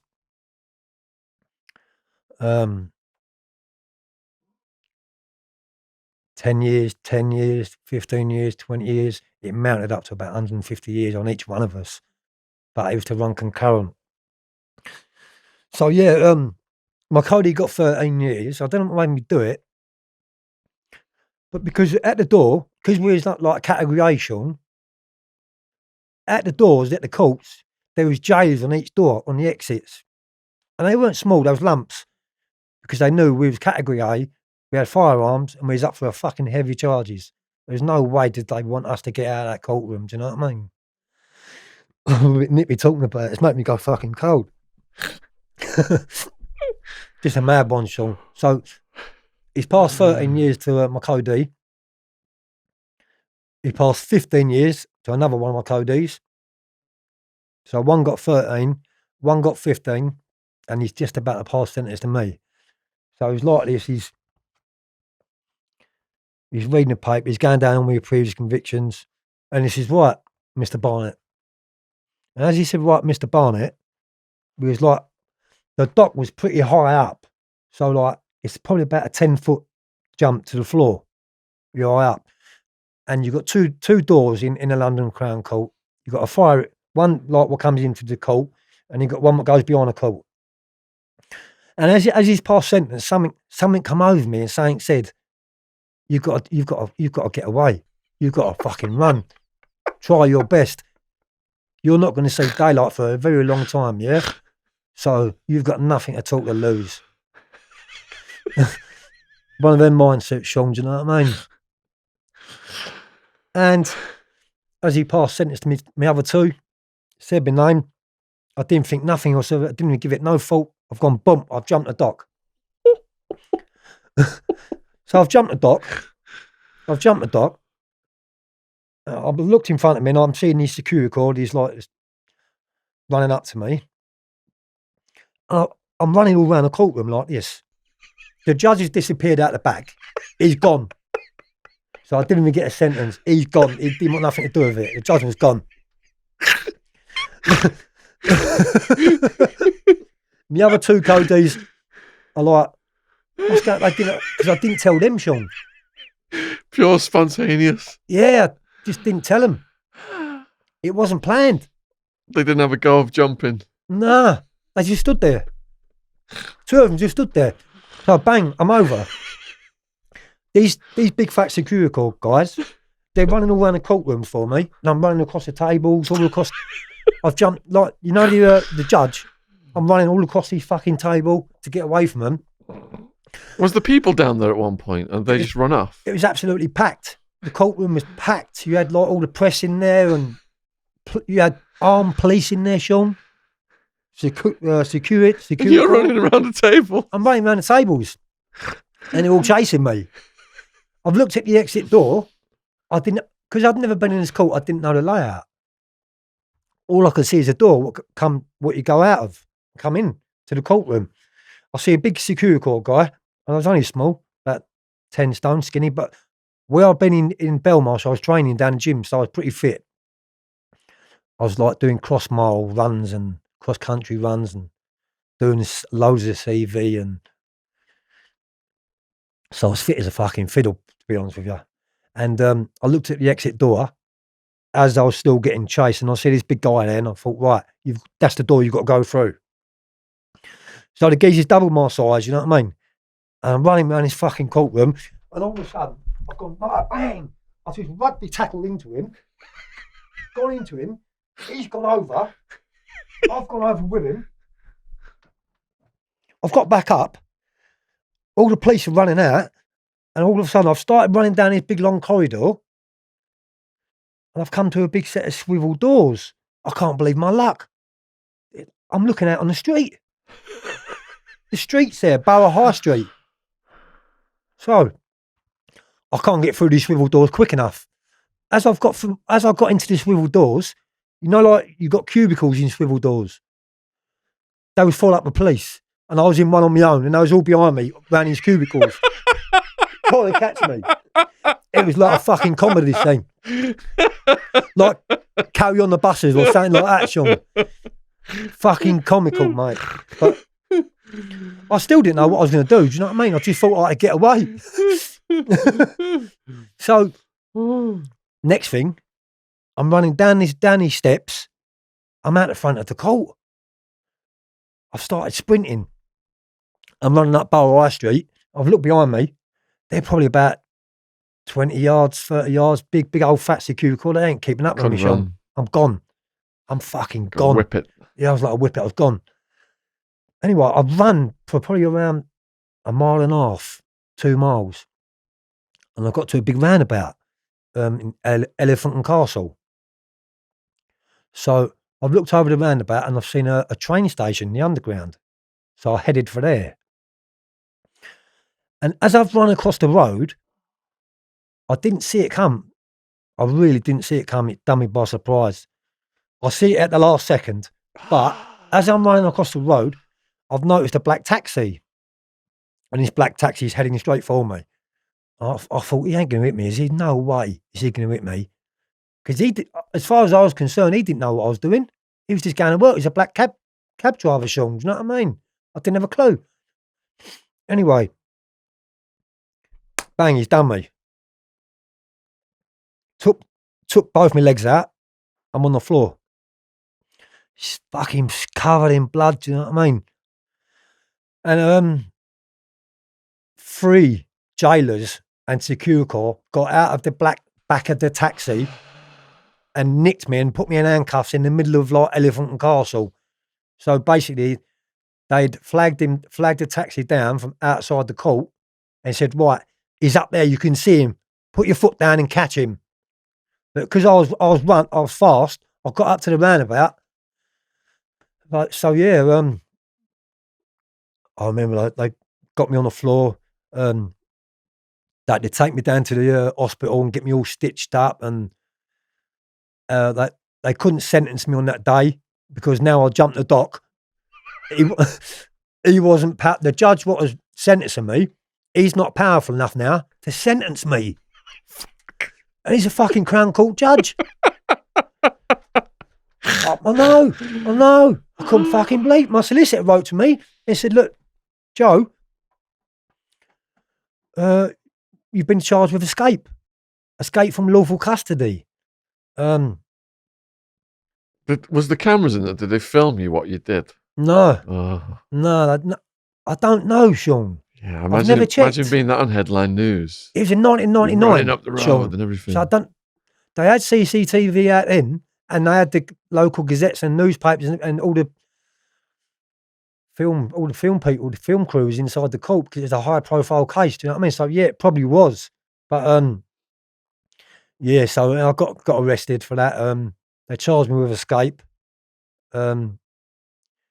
Me two other Codys, one got 13, one got 15. They'd gone back to Belmarsh. We all gone back that night, and they got took out of remand. They was convicted, and I got through reception, and they said, "Go in that room over there." So I said, "What do you mean? My mates are over there." And they said, "No, go in that room. You've got to put a set of overalls on." I still didn't have a fucking clue what it was. And he's handed me a jumpsuit with a zip up the middle, yellow and green. It's an E-man suit. It's called an escapee suit. So now I'm on the book. I'm category A, and I've got escape on my record. I went up to the judge. Couldn't sentence me because I was obviously jumped over his dock. Whether they was too scared to put me in that court again, I don't know. But my solicitor actually told me there's only one court in the land what can hear any trials for escape, and that's the Old Bailey. There's no other court can hear an escape. Not good. Can hold an escape. So I went to the Old Bailey. I went in court 13. I was lucky. I only got 12 years. Do you know what I mean? Combined with your robberies. I've got 6 years. Fucking 6 years. I've got 11 years, 6 months for times 3 armed robberies, and I got. Sorry, I'm not. No, yeah, it was, and I got 6 months consecutive for the escape. So It took me up to 12. It's really lucky. So yeah, I was lucky. Now, and not to get a life sentence, Shaun. What? Because I sacked a few solicitors. Do you know what I mean? They was all coming back to me saying, no, you've got to get a life sentence because of it's a few different strikes, and the 2 strike law thing is in. And do you think that was because you wasn't out for very long? If you'd have been on the run for months, you would have got more time. Yeah, maybe. I mean, because they got you quite fast, didn't they? Yeah, they did really. I mean, I know we said we was at it for a long time, but 18 months, 2 years. I mean, we've done hundreds of robberies in that 18 months, 2 years, Shaun, allegedly. But yeah, I got 12 years. My other Cody got 13. Another Cody got 15, and the Glass, James, he got 6 years. But he still got 6 years, so he was still in the system. Do you know what I mean? Went back to Belmarsh, sentenced. Was in Belmarsh for around, because I met Yami in there then, because he couldn't believe it when I come back from court. He said, "Fucking hell, Joe," he said, "you've been in court in your civvy clothes and you've come back in an escape suit." He said, "What's going on?" You know what I mean? No one could believe it. Anyway, so I was in Belmarsh, category A, in an E-man suit, and I was known as one game little fucker. Anything what happened on that wing, it was me, to be honest with you. One of my friends from Peckham, South East London, rest in peace now, he's dead. His name's Tony Nix. He's a mixed race guy. He was in there at the time and all.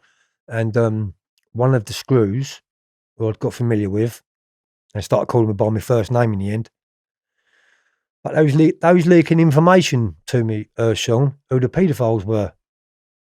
So it was a hit list flying about. We called it the hit list. And the screws were telling me who the paedophiles were. One guy come in and he was a paedophile. The screws had told me. I even got a print out of his name, his conviction, his sentence. Like the screw put it underneath my door. Do you know what I mean? Because the screws knew that I was staunch and I wouldn't grass no one up and I wouldn't say where it come from or nothing like that, Shaun. They used to use me as a fucking guinea pig, to be honest with you. Do you know what I mean? Any paedophiles come in, I was contracted out to do these paedophiles. And what kind of things would allegedly happen to the paedophiles? Yeah, so allegedly, yeah. Well, I did get pulled in for one. What happened was there was a guy in and he just got 9 years. And and he was in for. Sorry, he didn't get 9 years. He was on trial. He hadn't been to court. That was right. His name was Neil. Can't say his surname. Yeah, no surnames. His name was Neil, Shaun. So anyway, I got the information from a screw that he'd killed his nan.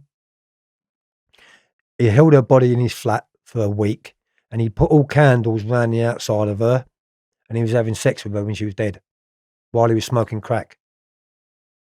So his charges were necrophilia, murder, kidnap, false imprisonment, all the fucking lot. Is his nan. His own nan, Shaun, do you know what I mean?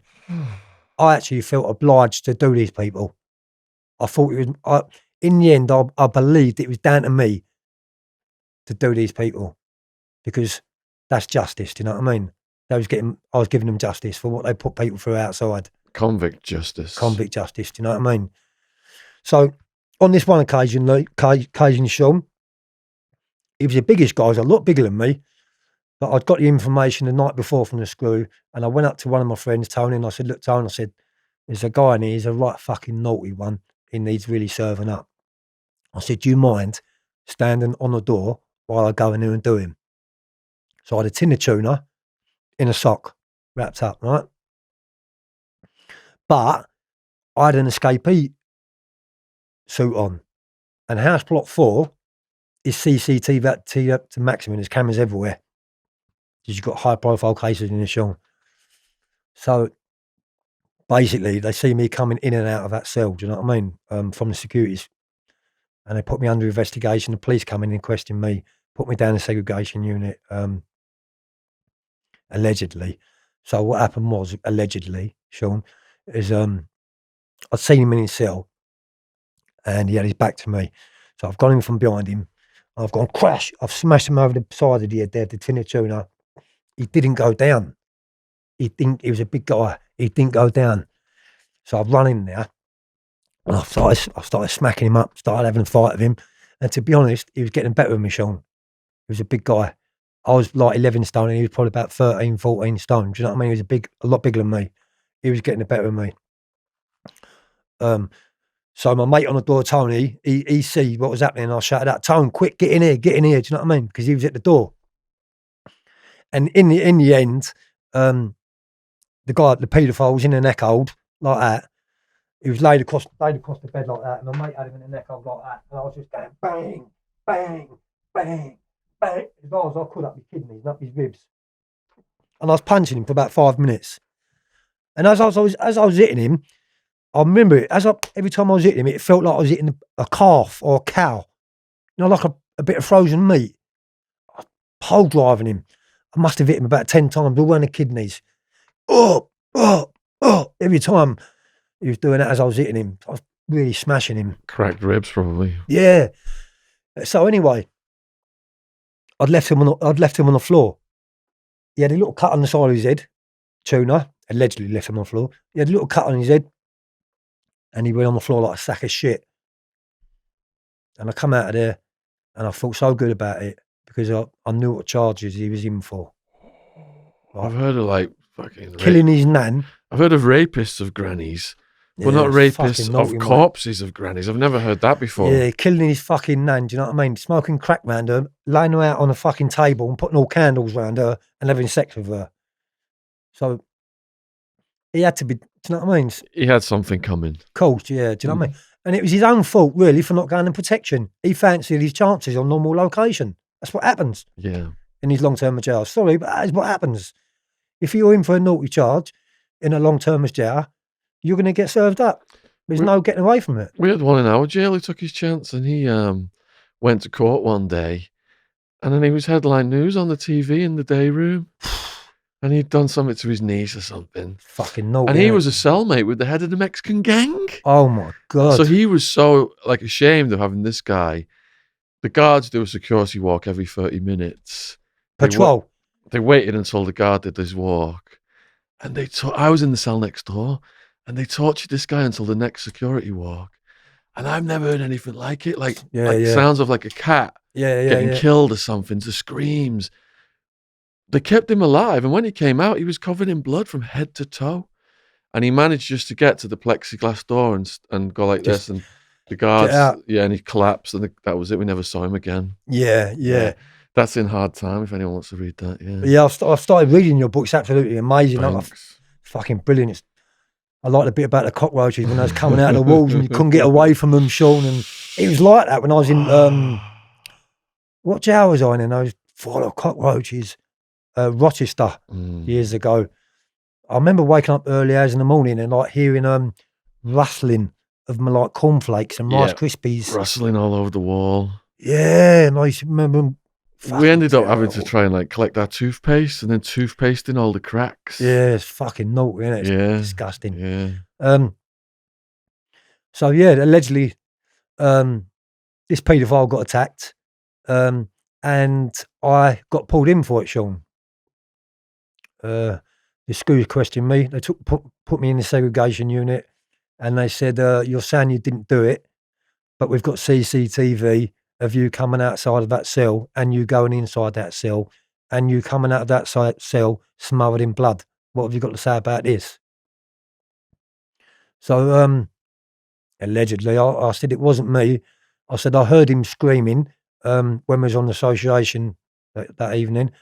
I said, and because I heard him screaming and I didn't know what he was in for, didn't know who he was, I went in there to make sure he was all right. I said, so I found him on the floor in a pool of blood. I said, so I picked him up and put him on the bed. And that's how I got blood on me.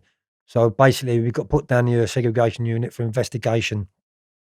And we stayed down there for, I think it was a month on good order and discipline. And we got NFA'd for it. So that was a fucking result. Do you know what I mean? So the guards were actually giving you the charge sheets then. What other charges were they giving you? Just rape, paedophiles.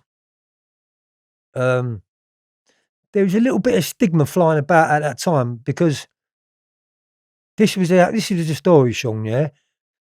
If, for instance, you was an officer and I was an inmate, me and you had a big row, you go around to that inmate there and say, he's in for rape. But I'm not. You're not in for rape, you're in for burglary. So they do stitch people up and fit people up and say he's in for that and he's in for that, he's in for that. But they was giving me the hit list. They was giving me they was printing it off and put, you know. Yeah, a lot of that goes on, but when it gets more serious in Arizona, you have to show the paperwork. So if you're a prisoner or a guard and you say that guy and you can't show the paperwork, then you get it. Exactly. I was going to get onto that a bit later on in the story. But that's what happens in the UK too, Shaun. With big sentences, you know, people want to know what you're in for. If you can't prove what you're in for, you're a suspect. You know what I mean? Yeah. So another one, I done allegedly. Another rapist. This one was a kiddie fiddler. Did it say how old the victim was in that one? I can't really remember too much about it, Shaun. But all I remember is allegedly, I'd filled a jug up with boiling hot water and put a pound of sugar in it, and went to his cell door. And when he come out, he had the lot in his face. That was another hit list done from the screws. You know what I mean? So the screws do leak information. At the end of the day, I know they're screws, but they're human beings, and no one likes a paedophile. They have nothing common whatsoever. Exactly.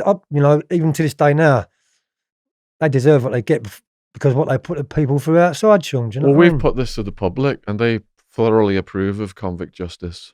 Yeah, exactly. Yeah. So you don't really, you get away with it in jail, you know, and you do get the odd officer, like an old school screw who's been in the game for a long time. He builds trust up on an inmate, not loads of inmates, but he'll just pick one who he trusts, you know what I mean? And I was that one in a few different jails what I went to, you know. So we stayed in Belmarsh for, after I got convicted, probably about 6 months, 8 months. And from there, I went to, so after being in Belmarsh on remand under category A conditions, going to court, getting sentenced, they lowered my category and B-catted me. So I got a B-cat, which was good because ACAT was fucking hard work. Do you know what I mean? You can't have no visitors and anything like that. So BCAT's like high, medium, is it then? yeah, BCAT trainers are long termers. Yeah. You've got a BCAT local, which is like a remand centre, Wandsworth, Brixton, Pentonville, the Scrubs. When you first get arrested off the street, they're BCAT locals. But I was sent to a BCAT trainer, so it's the next one down from an ACAT. It's very high security still, and it was a new prison, brand spanking new. It had only just been built and it had only just opened, and it was called Dovegate, and it was in Birmingham, Utoxeter. They come around and said, look, there's a new prison opened up. It's a BCAT. You've had your category dropped. You fit the criteria of going to this new prison. So they sent us to this new prison. I was the second inmate in this prison from the day it got built from scratch. There was no one else in there. So it was brand spanking new. It was all electric doors. It was a lot more high tech than Belmarsh. A lot more comfortable too, you know. You had like electric doors on your cell. Everything was bolted down. You had CCTV. They had electric doors on the wing. They had an office just outside the wing, so they got full view of you all the time. Do you know what I mean? I was the second one in there. I was in there for about 2 weeks, and my other codee landed there. And he was very, very, very well known. Notorious, I'd say. So I felt safe as houses with him. Do you know what I mean? Was it quite empty as well? Because you were the first guys in there. There was only 2 of us in there. It must be peaceful. Most peaceful prison you ever been in? To be honest with you, at first I thought this is absolutely, it's like Butlins. Do you know what I mean? But as the days were going on, it was getting more and more frustrating because the screws what was running it was Serco, that was private. So there wasn't screws. They was, but the Serco. And they didn't have a clue. They just probably had like a few months training, and then they're put amongst like people doing double figure sentences, lifers, people never ever getting out. 3 weeks before, they're in Tesco filling shelves up, things like that. That's what Wildman said. It went from like the old school ex-military to Tesco workers. Yeah. So it became really frustrating for me. Certain things like visits, application forms, they just didn't have a clue. I was going in the office asking them for like bits and pieces, say a razor, can I have a new razor, have a shave, put an application form in. And like, you wouldn't get an answer off them there and then. Like, we'll ask our superior, and it become frustrating because to deal with long termers, you need to fucking know how to deal with long termers. Do you know what I mean? There's a lot of difference between a short term and a long termer. A lot of difference. So it become very frustrating. But we started partying in there. Me and my codee, he landed in there. He got hold of a female officer. She was corrupt. She'd only just started the job, mixed race girl in her early 20s. So allegedly, the co-defendant was having an affair with her. She bringing the stuff in. She was bringing Class A in and phones in. This went on for. I was in there for around 6 months, something like that. And one day they locked us all down, and I started hearing cell doors opening and people getting dragged out of their cell. Like, I mean, dragged out, lifted up by their hands, like lifted up by their feet and their arms, and getting wrapped up and taken down the segregation unit. They brought the tornadoes in or something. Yeah, Mafia squad. So yeah, it panned out. One of the inmates put a letter in a box about me and my co-defendant and said that we had phones.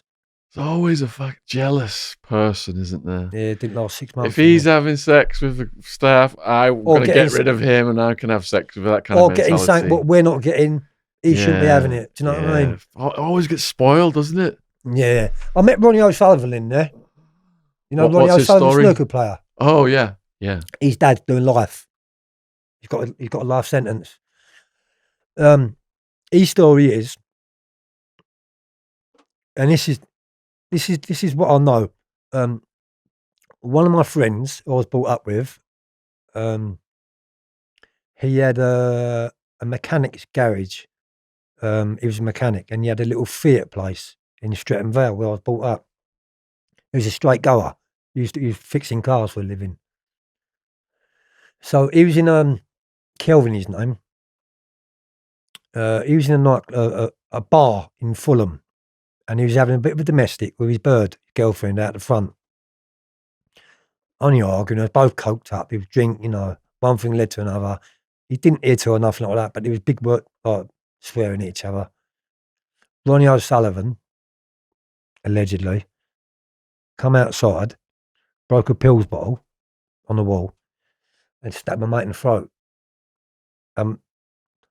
My mate died. He killed him. So, and he was one of my very good friends, do you know what I mean? It made it a little bit hard for me when I see him. But he was quite a few years into his sentence by the time I see him. And he was in Dovegate too, do you know what I mean? So yeah, I lasted 6 months in there. I got shipped out of Dovegate. We got bent up one afternoon, me and my codies got bent up and we got taken down to segregation unit, put under investigation for having phones and supplying drugs to inmates in there. They received information from a box. Someone put a letter in the box and cast us up. So we lasted 6 months in there. Got shipped out of there, and from there, I went to Swellside, which is Isle of Sheppey. Swellside again is a BCAT trainer for long termers. Yammy was in there at this time. You have got inmates. You have got short-term inmates in Swellside, but them ones what are in Swellside are the ones what play up in the system, and the system can't handle them. So it's known as dumping ground, Shaun. Basically, any long-termers or anyone wants a bit of trouble in the system, they'll get sent to Swellside. Do you know what I mean? I went to Swellside, and it was eerie. It was like there was spurs. So like A-ring, you got like 4 spurs. You got spurs coming off each other. And they used to unlock the gate at the end of the spur, but leave you out all day. Do you know what I mean? And I remember when I went through there, you could feel the atmosphere. It was fucking a naughty place, mate. It was more naughtier than anything I'd ever experienced. Swellside, and it was only a BCAT trainer. Do you know what I mean? But it was a naughty gaff. You had to be really naughty to get there. You had to be a problem in the system. So I went there, but in there was a lot of drugs. Everyone had phones. There's a lot of addictions. There's a lot of addicts. There was no work. You was like left on the spur all day long. Do you know what I mean? There's no work at all there. And all you could do in there was get up to something to get through your sentence. Do you know what I mean? If you put your name down for education, you had to wait like months and months and months to get in there. It was proper dumping ground. Fucking horrible jail. They actually called it Brownside, not Swellside. They nicknamed it Brownside because it's full of brown. Absolutely rife with it. The screws were bringing it in, Shaun. The PEI screw was bringing it in. Do you know what I mean? Dropping it off to one of my friends. Like, fucking despicable place. And there's a lot of addicts. There's a lot of stabbings. I was in the association room one evening, just after tea. I think it was about 6:30. And a guy had been in the kitchen all day long, and he had a big pot like that, massive pot, and he's full up with oil. It was fucking bubbling. And he'd got wind, this guy, that his co-defendant had just landed in this jail, and his co-defendant had gone Queen's evidence on him.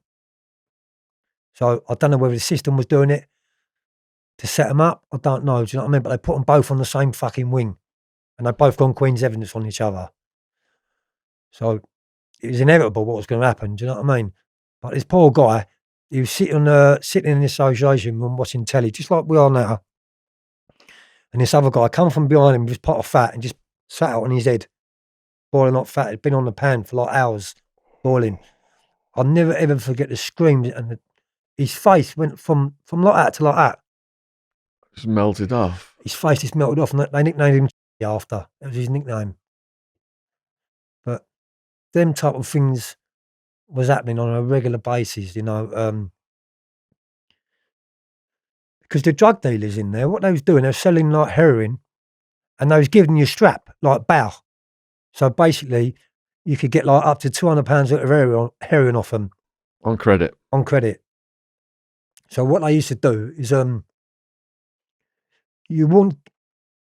they'd give you a few bags just to tease you. So you get 2 or 3 bags of heroin, not the full lot. You get a few bags just to reel you in. And then the dealer would get his people to check his bank account outside and see if the money had gone in, because inmates were ringing their families up and saying to their families, "Right, I want £200 put into this account." So that was happening all the time in there. The drug dealers were making fucking fortunes in there. And you hear them on the phones, don't you? Making all these stories up to the family members as to why they need the money. That's exactly what happened. Do you know what I mean, Shaun? And yeah. so the addiction and the suicide rate was unbelievable. I've got one quick story about what happened in the Swell. So I had a naughty one. So there was 2 brothers in there. A slim guy and a fat guy, but nevertheless, they were brothers. They'd been charged for supplying Class A, so they're co-defendants. So they was both put in the same nick, they both got the same sentence, and they was running side by side with each other. This one of the brothers, his name is Robert, he was about 4 cells along from me, I remember. And every night time, we used to have a little shout out the windows and talk to each other. Well, one night, Robert was having an argument with someone, and they was slagging each other off and threatening each other, saying like, as soon as that door's open in the morning, don't worry about that, we're going to get it sorted. You know what I mean? Because that's what used to happen. If you had an argument out the window of a night, you'd go to bed, but you wouldn't sleep. You'd just dwell on it all night and all night. And the minute that door opened in the morning, you'd be out like a jackrabbit with a tool in your hand.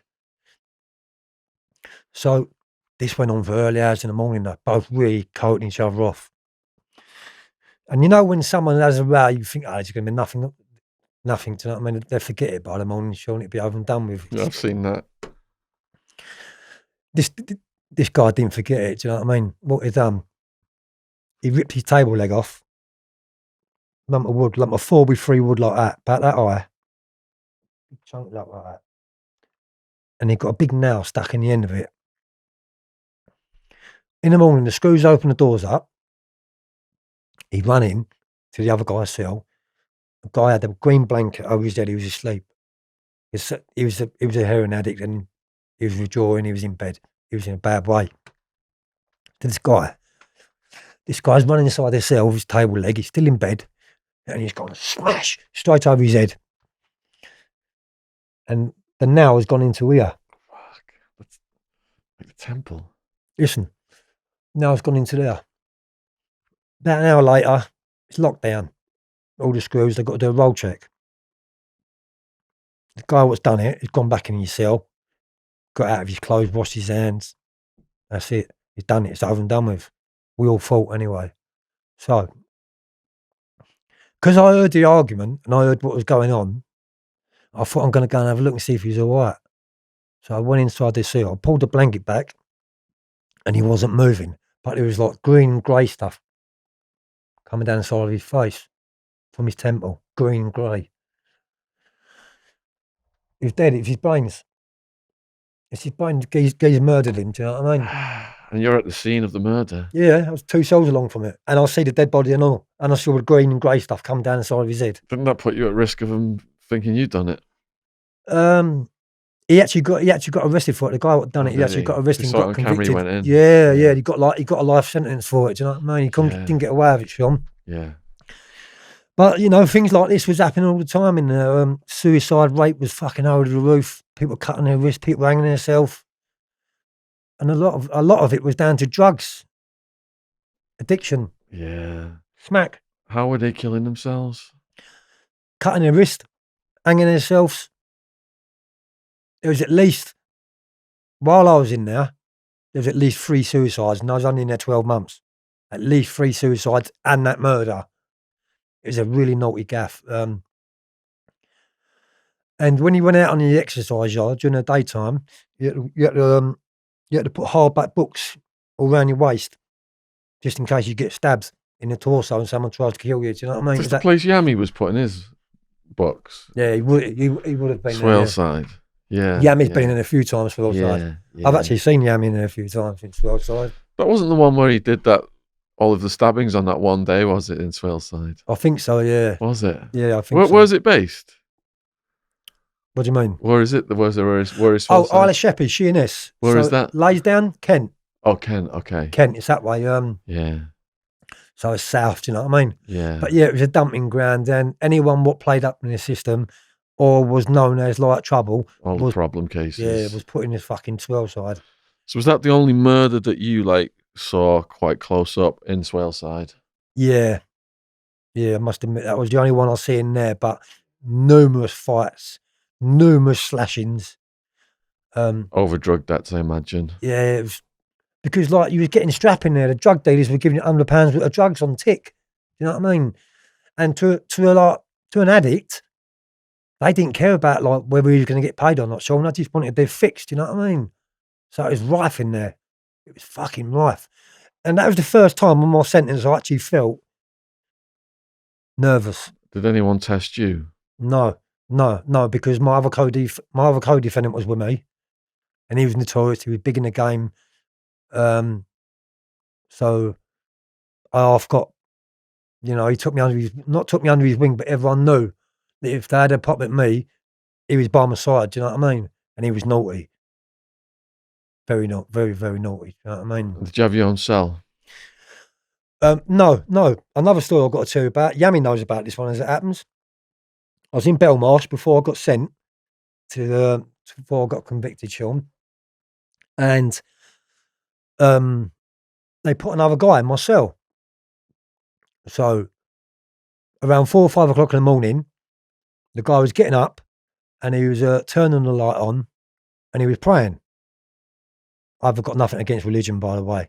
The guy was a Muslim, and he was like doing the chanting, what they do, screaming out the window. Do you know what I mean? Chanting for 4 o'clock in the morning, 5 o'clock in the morning. And it's hard enough to get some nice peaceful sleep, isn't it? Without all the other fucking noises. So I think I didn't have too much of it, Shaun, only a few days. And I blew my lid with him. Do you know what I mean? I woke up, I got up and I said, get in fucking bed. I've had enough of it. Do you know what I mean? He got a bit leery with me. Bang, I've hit him in the eye like that. As I've hit him, his eyeball didn't pop out, but it just split. It's fucking blood everywhere. Do you know what I mean? I went to bed that night and so did he. But the next morning, like when the screws have unlocked the door, he's gone up to the screw and made a statement and said, like, I've just bashed him up. Do you know what I mean? And from when I'd done that to him, but he was warned. This guy was warned. Do not fuck about with Joey because he'll serve you up. He'll do you. Don't fuck about with him. Do you know what I mean? He will do you. End of.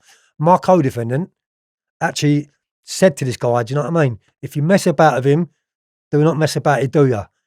And that's what he was doing. He was keeping me up, Shaun. Do you know what I mean? So it's funny, really, because like he stood down the segregation unit and told the governor like I beat him up and fucking one eye was over there. Do you know what I mean?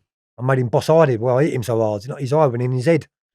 Didn't that make him a snitch, though, in the eyes of everyone else? Yeah. He disappeared from there. He was gone. Yami was on the wing when this happened. So he got to hear about it. So from them, I got a thing called high risk. So it was on my page 16. You've got a thing called a page 16.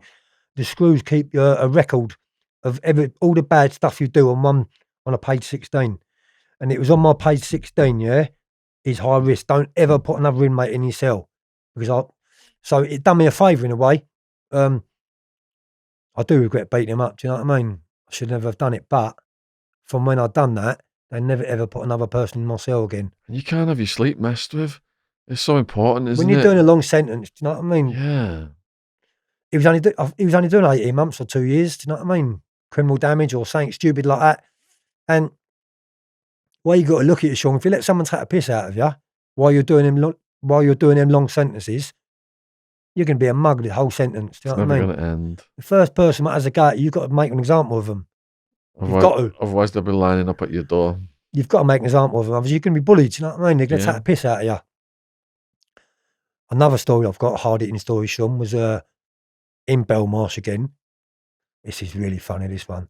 There's an old guy in there in his 60s. He was tall, skinny, grey, white, gaunt. You wouldn't ever think that he was naughty, do you know what I mean? He didn't look that type. He didn't look like a criminal, Shaun. And I got friendly with him. And what happened was his niece on the estate, he lived in Portsmouth, and it was a set of flat called Lee Park in Portsmouth. So a guy in his block had interfered, touched his niece up, and she was only 6. So Jeff, that's his name, Jeff. I named him Scissorhand. Jeff, what he'd done, he broke into the guy's house. He was a paedophile, by the way. He broke into the paedophile's house, waited for the paedophile to come home, jumped from behind the settee, and started attacking the paedophile, started stabbing him to get him back for what he'd done to his niece. Justice, innit? So, anyway, he's got the paedophile and he's tied him to a chair, like one of his chairs, but it was a rocking chair. He's got all zipper ties, not in black zipper ties, plastic ones. He's got all his arms around like that. He's zipper tied him up like that. His legs are all crossed. He's zipper tied him up. He's gone in the kitchen, Jeff, and he's got a fork and a knife. What you eat? And he's stabbing him. He's torturing him. What he'd done in the end was he kept him for 3 days in there, in that armchair. He got a pair of scissors. He got his eyelid. He cut that eyelid off. He was crying blood. He can't get out of the chair, so he's crying blood. His eyelid's been cut off, right? He's gone to the kitchen. He's got a pair of scissors. Pulled his trousers off. He's cut his dick off. Completely cut his dick off from the stem. The guy's in a bad way. He's smothered in blood. His eyes have been cut out. His dick's been cut off. He's bleeding to death. Fucking naughty. He cut the guy's dick off, Shaun, and put it in his own mouth. And then called the police and said, I've just murdered him. Come and have a look. So by the time I'd met Jeff, he'd shown me all the CCTV pictures of the guy what he'd killed. And he did. He had his dick hanging out of his mouth. He was crying blood. And I nicknamed him Scissorhand. So we used to have a bit of banter with him. Did he get any play at trial because it was a paedophile? I'm not too sure. He got a life sentence. I think he got an 18-year tariff or something like a big tariff, Shaun. Do you know what I mean? But he was in his 60s, Shaun. His 60s? He was in his 60s when I met him. Do you know what I mean? You wouldn't think butter would melt in his mouth. But he murdered the paedophile and put his penis out of his mouth, cut his eyelids off, called the police. And when I met him, he said, look, Joe, he said, you like funny things, didn't you? He said, you hate paedophiles, didn't you? Because he'd heard that I was doing paedophiles. So I fucking hate them, yeah. I said, that's why I'm put in here, to do these nonsense, yeah? The victims, what they've left outside, they fucking deserve it. And I still think it today. I'm sorry, but I do. So, yeah, he got a life sentence, but during the daytime, we used to have a bit of banter with him, and I used to shout out, "Oh, Scissorhand, Scissorhand!" And he used to chase us all around the landings. There was a net in the middle, Shaun, like on each side of the landing. He used to run all across the net, chasing us all around. Fucking comical. Was that a jumper net? Yeah, just a safety net. Safety net. So, yeah, it's jumper nets to stop you jumping down. Do you know what I mean? Yeah. I used to run on the net. He used to run on the net. We used to have a right laugh together. He was a right nice fella. One of your own. Right nice fella. But yeah, he's never getting out. He's probably dead by now. Do you know what I mean? That was in 1999. That was in Belmarsh. So, well, Dovegate. So we got wrapped up in the end, going back to the story. Got wrapped up because of like my co-defendant allegedly was shagging a screw, a female screw, mixed race screw. She was new, she'd only just come in the game. So Should have stayed at Tesco. yeah. So if you're enjoying this, please go and look in the description box and check out Joe's links, including his YouTube channel. I think your Facebook's down there, and also his book. Yeah, all the links are there. Cheers, Shaun. Thank you very much for that.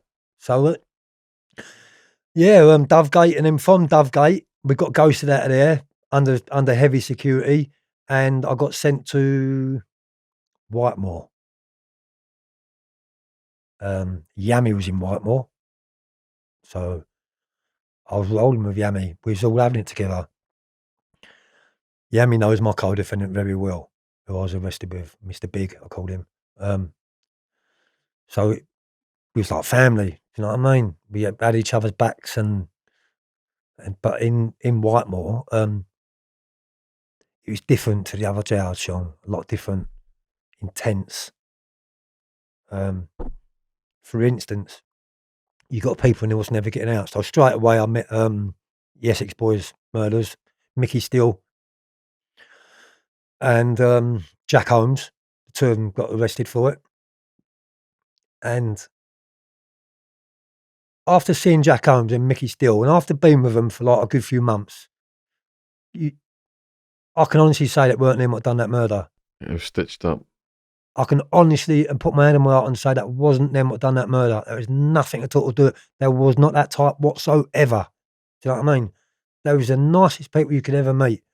Gentlemen. They was gentlemen. So yeah, I met Mickey Steele, Jack Holmes.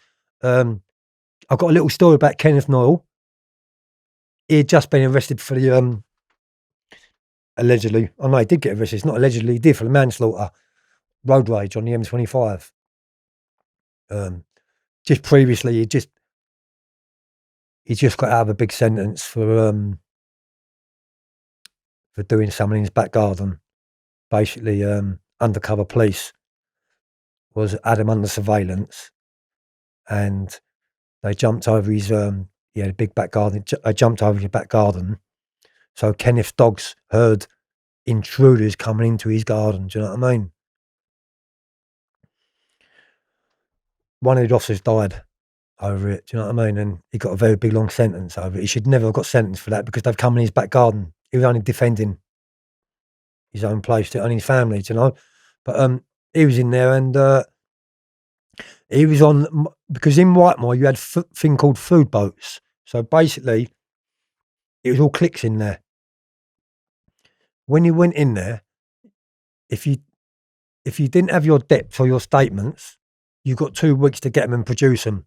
If you didn't, you was gone. You couldn't go. You couldn't stay on a normal location. They wanted to know your convictions and what you was in there for. It was that naughty. Do you know what I mean? Which is right, really. And Kenneth Noyle, he was on my mate's food boat.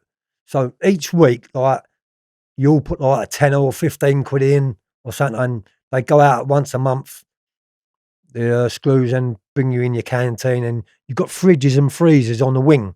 So you all get joints and meat, and it's a food boat. So you've got like 4 or 5 on each one. And one of my friends was on Kenneth's food boat. So they had been like every week spending all their money on joints of meat and buying all the shopping, doing all their bollocks on the food. And one day, Kenny hadn't bought nothing. So they said to Kenny, they said, "Do you mind just buying a little bag of basmati rice?" And he said, no, he wouldn't buy this little bag of basmati rice. He wouldn't buy it for the food boat. They kicked him off of it, and they called him a tight arse. Do you know what I mean? It was, you could hear him squeak when he walked. He was a lovely fella, but he was tight as arseholes. Tight as arseholes. So that's Kenneth. Yeah, I've spoke about Swell Side. Oh, Paul Massey. So I'm doing Paul Massey's audio book right now with Steve Rafe. Yeah, I know Paul Massey. I met him. He's a So lovely guy. I've just listened to all of the chapters. It's a hell of a story, isn't it? What a guy! I mean, the way he just like negotiated things, everybody respected him. Stephen Ray phoned me up just before, he's in the summer last year, and asked me if I would do a tribute in the book to Paul Massey, because this is what happened. When I went to Whitemore, James, the one who glassed me up, had just been shipped out of there. So everywhere we went, he'd just gone, or vice versa. Do you know what I mean? And Paul Massey was in Whitemore. The who glassed me up, one of my friends had caught hold of him along the line, and I'd got 2 razors in a toothbrush, and I slashed him right down here. So he had a skull outfit going right down his face, because he glassed us up. So he was a snitch. Snitches get stitches. And do you want to explain the purpose of having 2 razors? Yeah, because if you get cut with a single razor, it's easy to stitch up. If you put double razors and put a gap in between them, they can't put stitches in it. So they've got to put paper, metal staples in it, and it leaves you a bigger scar. So yeah, I just got there, and the grass on my case had just been shipped out. Paul Massey was down the segregation unit when I got there, and this is what happened with him. Allegedly. Well, no, it's not even allegedly. This did happen, because Paul Massey's now been killed. So Paul Massey, there's a nonce on a bad paedophile on the wing at the time. I wasn't in there, but Paul Massey was in there with this fucking grass who glassed me up. Allegedly, Paul Massey give my co-defendant, which is the grass, a little bag of heroin to go and cut this nonce up on the wing, because there was a nonce in there, and someone's gone up to this. Paul's given my co-defendant James a little bit of heroin. He's told him where the cell is. So in the morning, the geezer's in bed. My co-defendant, the glass, has gone inside the cell and used his face like a map. Two razors in a toothbrush. Geezer's in bed. He's pulled the blanket back and he's gone like that. He cut him into smithereens. His face was like a map. He really went bad. But the police got called, because the geezer didn't die, but he had severe facial injuries. The police got called. Now, my co-defendant, he told the police that Paul Massey had him under duress, made him cut the nonce up, otherwise Paul Massey was going to kill him. He'd done the same thing. He'd done the same thing to Paul, what he'd done to me. So at this time, I'd been shipped out. I was in Parkhurst. And Paul Massey writ to me, and he said, "Joe," he said, "how you doing?" I said, "Good." He said, "You're a co-defendant." I said, "Oh yeah." He said, "What a dirty rat." He said, "He's done me what he's done to you. He's glassed me up." He said, "He's made me. I made him cut the nonce up." He said, "Do you mind writing a statement to my solicitor, which is Paul's solicitor, to give a character reference to say what type of person this glass was?" And I done that, and he got not guilty. So it's all well and good. Do you know what I mean? But he tries to do Paul Massey and all. Wow. Glass. Do you know what I mean? Yeah. So what happened was, Shaun, he'd done the nonce. The police got called, and James the Glass got arrested for GBH Section 18. Don't normally happen in prison, because the police don't really get involved with it. What happens in prison normally stays in prison. But this paedophile had been cut up so bad that he thought he's going to ring the police, get the police involved. So he'd gone under duress, do you know what I mean, with Paul again, and done the same with me, got away with it. And then, like, you know what happened with Paul later on in life, do you know what I mean? But, so, as I was saying, go back onto the story, sorry, Shaun. So he got arrested, my co-defendant got arrested for this Section 18 GBH. I took him to court. They squashed the 6 years. This is justice. They squashed the 6 years, what had got with us, and they now give him a new life sentence for doing a nonce. Holy shit. So that's karma. Wow. Yeah, that's total karma. That's fucking karma, mate. Yeah, yeah. Um, Yeah, in the Paul Massey book, it's really moving, you know, what the kids say, and their stories are heartbreaking. And then on the day of what happened to him as well, do how you know that's what? He was a detailed, it's really crazy. nice fella. Yeah, He was a lovely fella, Shaun. yeah. There's a lot of like bad press, and he was this and he was that and he was this. I didn't see him like that. Do you know what I mean? To be honest with you, I didn't see a bad bone in his body. He didn't come across to me as like violent or anything like that. You know, he come across as a thief, like earning a few quid, like we all did. But Because the same hitman took out a guy just at the top of my hometown. There's Widnes and then there's Rainhill. This guy was walking the from dog, Liverpool, and that was one of Paul Massey's associates that they took out. Yeah, and that's how they caught the hitman. I think was through that second assassination. so he got took out, didn't he? Yeah, he got killed. It's on his doorstep, Shaun. Massey, Yeah. Massey, yeah. He the guy came in his military gear and stuff and started what he was going to do, and then Paul put a call in, and the call was really like he was calling for an ambulance or some shit, but the guy taking the call was really long-winded, Right. and bam, the hitman just got him. I think he was hiding behind something, and the hitman got him again. Yeah, Uncalled for, really. yeah, It was yeah. uncalled for. He didn't deserve that. No No way. Because when I was with him on a few different times, Shaun. I was in Parkhurst with him. He was on my food boat. Because when he came to Parkhurst, he didn't know many people. And it was on the Isle of Wight. So he was like, on an island. And he didn't want to be in there, do you know what I mean? He wanted to put himself down in a segregation unit to get shipped out of there and get back near home. I Yeah. took him under my wing, Paul, and I put him on my food boat. I was with him for about 3 months at that time, cooking for him all the time. We was having it together, playing snooker together and doing everything together. He's right as rain. Yeah, Chet Sandu did some time with him as well. He spoke about that, and he said he was really solid and had a good time with him, very respected. Two else I met in Parkhurst when I was in there. Dominic Noonan. At that time, he was charged with an armed robbery, and he was doing 10 years. Later on, it all come out what he was all about and what happened to him. Do you know what I mean? Fiddling with kids and that. But when I was with him and Paul Massey was with him, we was all on the same wing together. He decided one afternoon to come out of his cell with no clothes on, not having a pair of boxer shorts on. Dominic? Yeah. So he was walking all around the wing, completely stark naked. And they put him down the segregation unit. That's what he wanted, to get out of there, to get nearer home. Do you know what I mean? But I thought it was a little bit strange. There's ways to do it. Like, I was in Parkhurst, Shaun, and I wanted to get out of there bad because it was the Isle of Wight and all the screws were interbred. They all look alike. They're all on an island and they all shag each other's brothers and sisters. And that's the fucking truth. So if you've got a beef with one, you've got a beef with him and him and him and him. That's why it's such an horrible jail. When it was a Cat A jail, before the IRA got out of there, it was a top jail. But as soon as the IRA got out of there, they turned it into a B Cat and they started putting all wrong uns in there, nonces in there, paedophiles in there. It was fucking terrible in there.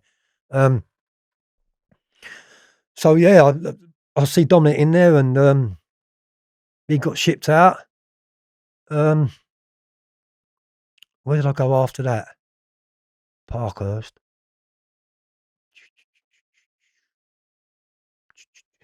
I think it might have been. Let's check our notes because there's so many.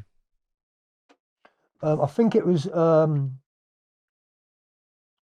Yeah, it was. It was fucking Maidstone. Right, it was Maidstone. I've got Long Lartin, Parkhurst, Whitemore on my notes. Maidstone then, yeah, which is quite close to here. Yeah, Maidstone, Kent, and I'm sure it was Maidstone. Yeah, because first of all it was Higher Down, Belmarsh, Dovegate, Swellside. Then they sent me back to Parkhurst again. I've been back there twice on the same sentence, Parkhurst. Because if you got in trouble in a jail, Shaun, what they used to do, they used to use it like as as a deterrent or a punishment. So in other words, they'd threaten you. Like, if you play up, the screws would say to you, you're going on the island. They used it as a weapon, do you know what I mean? It's an horrible, horrible jail, Parker. Really, really nasty jail. Like going to Alcatraz. Yeah, it was eerie and all, Shaun, do you know what I mean? You could see the writing on the walls. It was a very eerie place. I know it's had some notorious names go through it, and I've been there quite a few times, but it changed from an A cat to a B cat, and it lost itself. Do you know what I mean? It was fucked. By the time I got there, it was fucked. So anyway, coming on to the story a bit. 2006, I went to, or 2005 or something like that, Shaun. I went to Maidstone. I met my mate in there, Mark, who I knew from around the back of the ice skating ring in Streatham. And the screws in there was totally and utterly different. You could cook your own food, and they dropped you out. They left you alone. I got a job in a print shop. Come out of there, to be honest with you, 3 months before I was released, my stepdad died, and we inherited 150 grand. So there's me and my 2 sisters. We inherited 150 grand. And this was 2006. So I went away in 98. So I was on my way home. And I had 50 odd grand in the bank, Shaun, do you know what I mean? I'd just done 7 or 8 years. But I was still in jail when my stepdad died, and the house got sold. So after all them fucking years of me spending in jail, smoking crack, and going in jail for crack, I was still smoking crack in 2006. And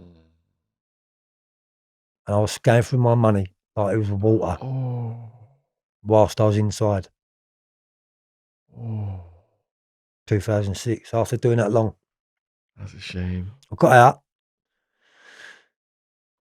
Fucking hell. After doing that long, and I got out and I went straight back at it. I did, straight back across the pavement, what I was doing before. After 12 years. That's all you knew. That's all I know. It's an addiction. That's what I've just put in the Inside Times in the newspaper. Razor's just done a big article in there on me. The hardest addiction to beat was armed robberies. Because you're in and out there so quick with thousands of pounds. It becomes addictions. Adrenaline high. It's an adrenaline. It's quick money. Things have changed now. Thank God. Do you know what I mean? With security screens and CCTV, and it's all changed now compared to what it was back in the day, Shaun. You couldn't get away with it now. Do you know what I mean? But that little light switch in my head hadn't switched yet. Do you know what I mean? And that was 2006, after it's got 12 years. So I come back out, got through 50 grand in 18 months. They have nothing to show for it. Skint. 50 grand later, 18 months later, skint. I only went back to what I knew. 2006. As luck had it, Shaun, someone must have been on my side, because I got nicked for a burglary. A lot less than what I was doing, allegedly. Do you know what I mean? I did get nicked for a burglary on a commercial building, on a warehouse. It was a Hilti Tools or something like that, on an industrial estate. I got 3 years. So, to be honest, that was like a saviour. And that was 2006. That was my life saviour. But I still hadn't learnt my lesson. So, was I going to die? Was I mapped out to die? Should I be here now, sitting here talking to you, Shaun? By rights, I shouldn't be, really. Considering what I've done to people, the fear I've put into people, and So, yeah, 2006, I got 3 years. I got sent to Wayland, which was a Cat C jail. Same old faces every time you go in there. It's the same circle. Nothing changes. Nothing. You always meet the same people from years ago. It's the same circle of people. It's a vicious circle, mate, to get out of. And about 2007, I don't know what made me do it, but I got to put myself on an education course. And I thought, I've got to learn how to read and write. So I couldn't read and write. I didn't go to school much. Left school early. I still am a little bit dyslexic, you know. I forget things. Mix up my words. Drug abuse. Years and years of fucking torture. Maybe so, do you know what I mean? But I'm still here to tell the tales now. And I'm fighting fit again, do you know what I mean? So 2007, 2006, I went into Wayland, met all the same circle of friends. I was a prison tattooist and I was in a CCAT, so we had a lot more freedom, which meant you can go on one wing to another wing to another wing. There was CCTV, but it was nowhere near like I wasn't used to, do you know what I mean? And have a guess who I met in there again after all them years? Mr. Big. Ronnie O'Sullivan. In 2006. So I met him in 98 when I first went away with him. And when I went back in 2006, he was still in there. No Yammy? Did I see Yammy on that one? I think that's the only sentence I've ever done. That's the only sentence I've ever done where I ain't seen Yammy. We've been like that for fucking years. Years. You know, he's had my back, I've had his back, we've done things together and we smoked together and I'm so glad he's out. So anyway, yeah, I become a prison tattooist, Shaun. I was going across all the other wings, tattooing people, and there was an SO in there, a senior officer, and his name was Mr. And he was like, he was toying with the idea that he wanted a tattoo. Because it's illegal to tattoo, isn't it? Yeah, of course it is. Yeah. Because of hepatitis and... So a guard was going to get one. So he kept on to me. This SO, Mr. He kept on to me. And he said, I've seen some of your work. You're fucking shit hot, Joe. He said, you wouldn't put my wife up my wrist, would you? Put her name up there. Claire. I thought it was a joke. I thought, couldn't believe it. One afternoon, he's come in. He said, right. He said, there's no one about. How long is it going to take? I said, 3 minutes. He said, get all the gear together quick. He put his arm on the table and I tattooed the screw. I've never heard that before. Tattooed the fucking screw. Wow. Put his wife on his wrist, Claire. Wow. You know what I mean? I've got all these tattoos. Look, these were done in jail. Wow. I've done that one in the mirror, Shaun. Yeah. They're prison tattoos. Yeah. 100% crazy going across there. So yeah, I've become a tattooist in there and got notorious for being fucking a tattooist. I've done got put in education, learned how to read and write, threw myself into Bible studies, completed the Alpha course, become a born again Christian, got baptized. I was coming back from Bible studies one night on the landing. There's a screw up the top, one down the bottom, waiting for me to come up the corridor. All of a sudden, I've got this warmth, got this feeling come around me. I had a big light come around me, and this is the truth. I had a big light come around me. Someone was going like that, come here, you're with me now, you're with me now. I got back to my cell and I told a few of my mates and they said, that, you know what that was? That was your soul, that was God calling you. That was God saying, you've had enough now, come here. I want you, come with me. Were you still partying up to this point? No, because I was on Bible studies and this was like 2007. So I'd knuckled down. But how hard was it just to stop? I mean, you've been going for years. How hard was it? I had a choice to make, Shaun. So it wasn't hard. I got hit 40 and I had a choice. You either carry on and get a life sentence or now you stop and draw the line. That's enough. And that's what I've done. Did you go through a withdrawal? Yeah, I went through hell. Do you know what I mean? For a long, long time. Do you know what I mean? And I was getting a lot of triggers. I was having a lot of, even when I come out, I was having people come around my house, all my old mates coming back round to me. We've got a bit of work coming up, Joe. This is a bit of you. Good few quid in it for you. Do you know what I mean? Throwing it at my face. But I've met one of my sister's friends. Her name's Sam, and she was going through problems with one of her exes. He was heavy-handed. He was beating her up on a daily basis, beating her bad. So Sam turned to drink, hit the bottle, and by the time I'd met her, she was a bit everywhere, to be honest. You know what I mean? But we clicked for some reason. We just clicked. Something just connected. She'd been through so much with her past, her exes. She'd been through domestic violence all of her life. I'm totally against domestic violence. Even now, if I'm driving down the street and I see a man hitting a woman, I'll jump out of my car and that's it. It's on. I'm going to hit the man. Or not hit him. I'm going to grab him and pull him off. Do you know what I mean? Because of history repeating itself, what my stepdad done to my mum. So we gelled, do you know what I mean? We really fucking gelled. And yeah, I come out. But before I come out, I'll tell you what happened, Shaun, quickly. I had 2 days left of my sentence in Wayland. 2 days. I was home. I thought, oh my God. 3 years, I'd done 18 months out of 3 years, you do half of it. I'm going to mention his name because I actually got pulled in and I got arrested for it. John Venables come in there. It's not it is allegedly that I've done him, but John Venables come into that prison. Are you aware of John Venables? Could you just tell the audience who John Venables is? Because a lot of them won't be aware. Yeah, John Venables, they changed his name by default. He'd done, I think, 15 years and they let him out. They changed his name by default. But when they let him out, in 2007, they let him out, or 2006, when I met him, he'd just got nicked.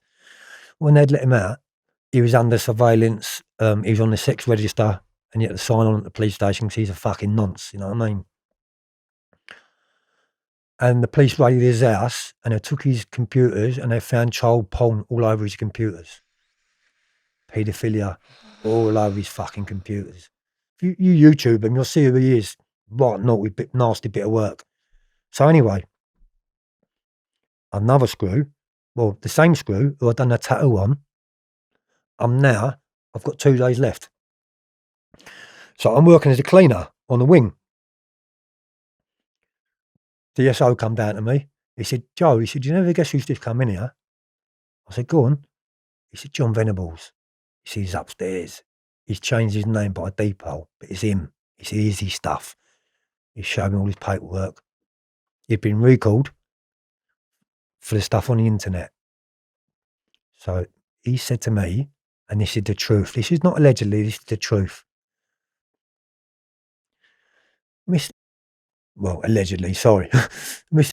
said to me, give me your bank account details. Give me a phone number. I'm going to put £500 in your account and I want you to do him bad. Did he know you had 2 days left? Yeah. So he put you on the spot? Yeah, he put me right on the spot. I said, fuck the money, mate. Don't worry about the money. I said, what cell's he in? He said, upstairs on the twos. I was on the ones. So I'm a wing cleaner. So I've got a brown steel toe cap pair of boots on, pair of jeans and a shirt. I was a lot bigger then, about 13 stone then. Anyway, Mr. banged everyone up on the wing. He's let me out. My mate Mark out, or I knew from the street, and I've met him all in all the jazz, but I knew him on the street. He's let me and Mark out and Venables, and the rest of the wing's locked down. All right? So he's opened his door. He's come down to me. He said, right, his cell door's open. So I've run up the stairs. Venables is coming out. He's coming out of his cell like that. As he's coming out, I've gone crack. I caught with a peach punch. The best punch I've ever thrown in my life. I hit him straight on the side of the jaw. He's gone over. This is allegedly this bit. He's gone over. His head's been jumped on a few times with someone with steel toe cap boots on, right? He's in a pool of blood on the floor. A few minutes after, the alarm bells went off. All the screws come running in. I said to my mate Mark, I said, Mark, do me a favour, go upstairs and see what he's like. So Mark went upstairs, he come back down, he was as white as that bit of paper. He said, Joe, he said, I've got some bad news. Allegedly, he said, I think he might fucking die. He's in a pool of blood. He's still on the floor 5 minutes later, and he's just wobbling. His muscles are wobbling.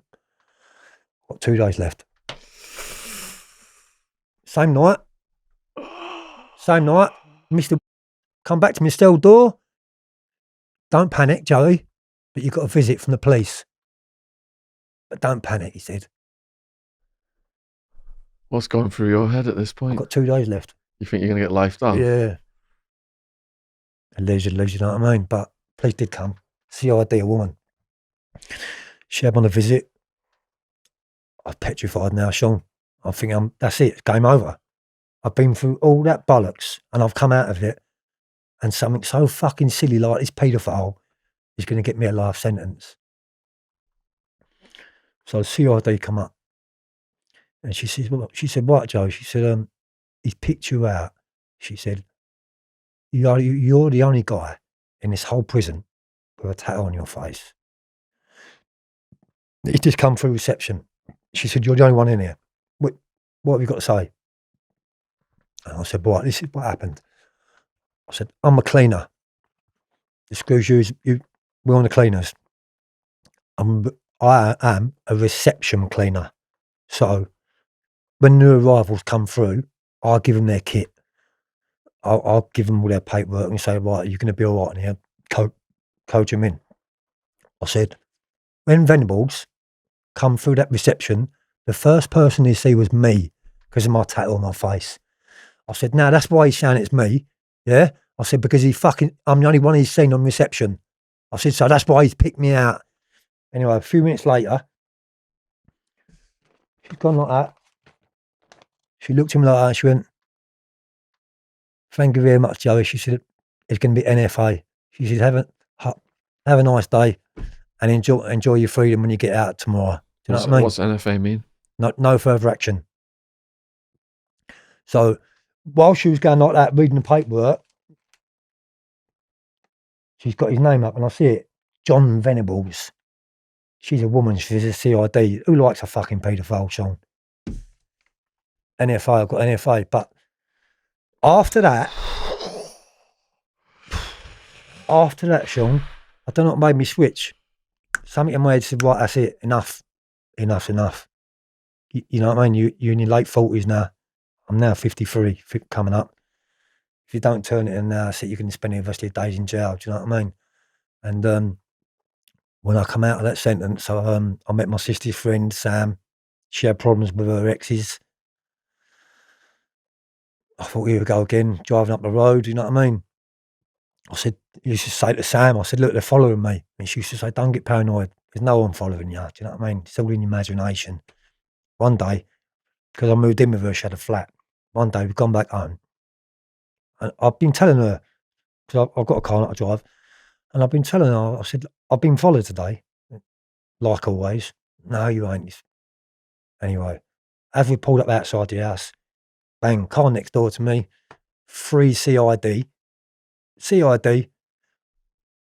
undone their window. Hello, Joe, you having a good day? You behaving yourself? So I knew I was under surveillance when I got out in 2007. Do you know what I mean, Shaun? And then I met Sam. She had her problems. She was getting like bashed up by her ex-fella. I met him up in the town centre. He didn't want nothing to do with me. He knew I had a reputation. He knew who I was. He was aware of who I was. Do you know what I mean? And I told him straight. I said, I'll tell you what, if you ever lay a hand on my old woman again, I'll break your face in. Do you know what I mean? And I meant it. And then he left her alone. So then she started to confide in me and started to trust me because she'd only been beat up all of her life by men. Man, pieces of shit. And, you know, we really got together. We moved out of London, moved up to Littlehampton, where my mum and dad moved 2 years ago, Shaun. And that's when I I published my book, wrote my first book. We set up a charity. We've got a GoFundMe page, feeding the homeless. So we go out of a night time when this COVID wasn't in. We go out, we search for homeless people with addictions, and we feed them soup, sandwiches, and we search all around the town centre for them. We video it. I put it on Facebook. All my videos are on there. I've got no end of charity people now, like getting in touch with me, asking me to like join their organisation, because they can see I'm doing good things.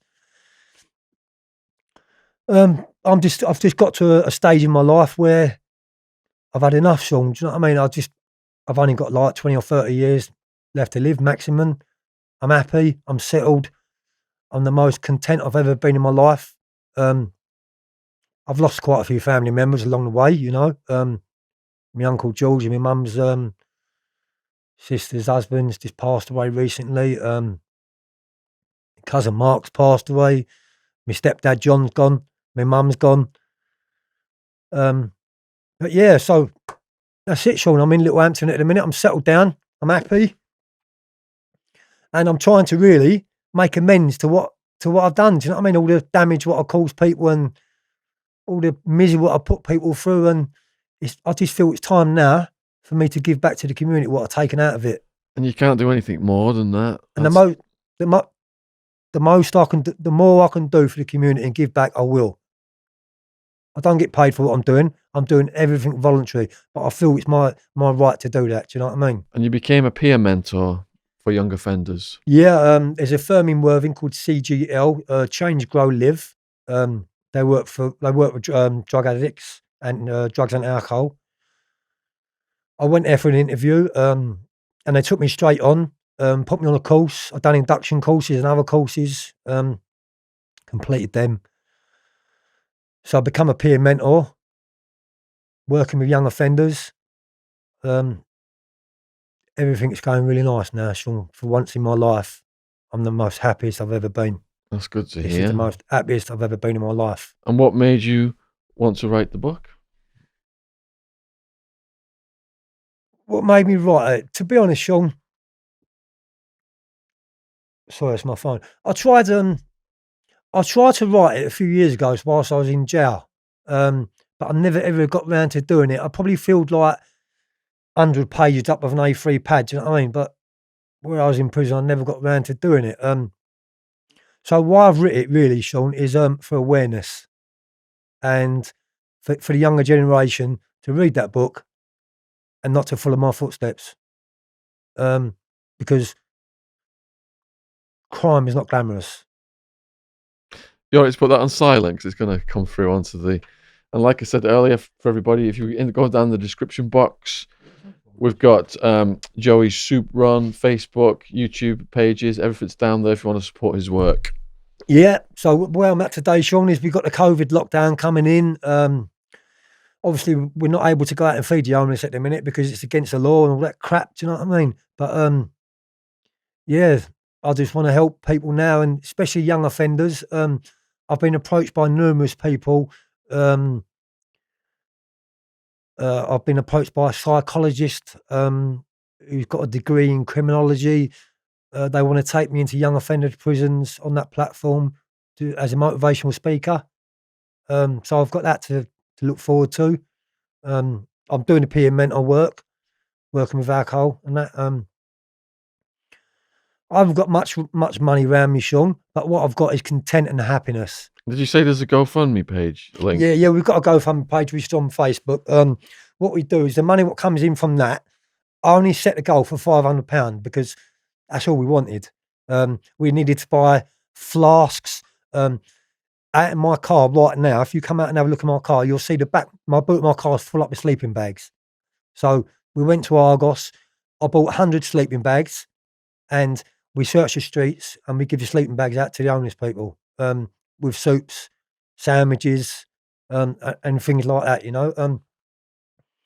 So that's where I'm at today, Shaun. Man, what an absolute journey you have took us on. So part 1 was already released then. How have the responses been to that? Unbelievable. Do you know what?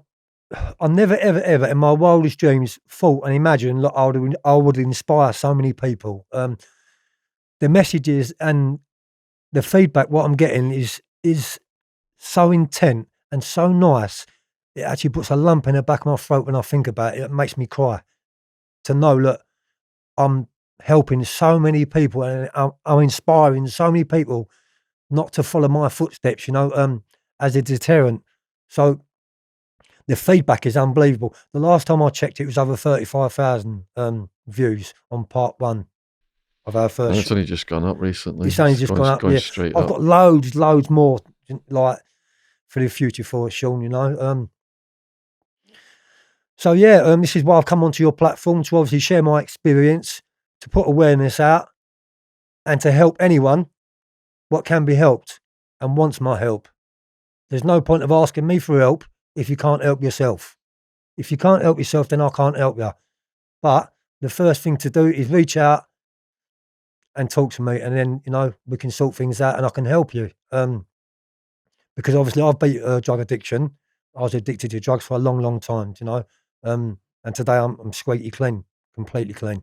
I smoke a lot of cigarettes, but I'm clean. Do you know what I mean? Yeah, congratulations on that. Cheers, Shaun. Yeah. And I'm inspired by your journey too, Shaun. Like your book, I'm reading your book. Fascinating story. I think you had a few close shaves, and if it weren't for Wild Man, rest in peace, Wild Man. He's still watching over us and protecting God, he'll be us. sitting there smiling. He'll be sitting there smiling. But yeah, I'm inspired by people like you. Shaun Razor Smith, is another inspiration. Stevie Gillen, Yami. Hopefully, he's got his book coming out. I'm in the process of laying my second book down, so I'm 55,000 words. Wow! Into my second book. Hopefully, that'll be finished within a few weeks. Brilliant. The second book. As you know, the first one's on Amazon, but I haven't got no plans for the second one as yet. So yeah, it's all looking really good, Shaun. That's what we want to hear. And you did just drop a hint then that you've got more stories yet to come. So people watching this, please let us know. Would you like to hear more stories from Joe? I think I already know the answer. So huge thank you. Is there anything you'd like to say in conclusion to the viewers? Just thank you very much for your feedback. It's inspiring me. It's making me continue my journey. When I wake up every morning, I check my phone, I see all the messages, I see the positive feedback. There's hardly no negative feedback, it's all positive, and that's what keeps me going, and that's what gives me the strength to carry on my journey, what I'm doing. And that's what, part of the mission of this channel is exactly that. Because when I got out of prison, I was on benefits for about 5 years. My YouTube channel was very small, and I couldn't get my writing published. And all these kind people who were more successful came into my life and helped me get that leg up to get to where everything is now. So part of the mission of this channel is, getting the stories out there of people whose stories haven't been heard before, perhaps. You see a lot of these interviews with celebrities, but they've had quite boring lives. It's real people, like real stories that this is our focus on this channel. And then you get this it's like a door into your world, and isn't it? All the public, then you get all these messages, and you get like opportunities that come your way. I've got so many opportunities now what I never had years ago, Shaun. I couldn't even start to tell the amount of opportunities and things what I've got given to me now. Ever since that light switched in my head, and I put my cards on the table and I said, "That's it, enough's enough. You've got to draw the line. You've got to stop." Do you know what I mean?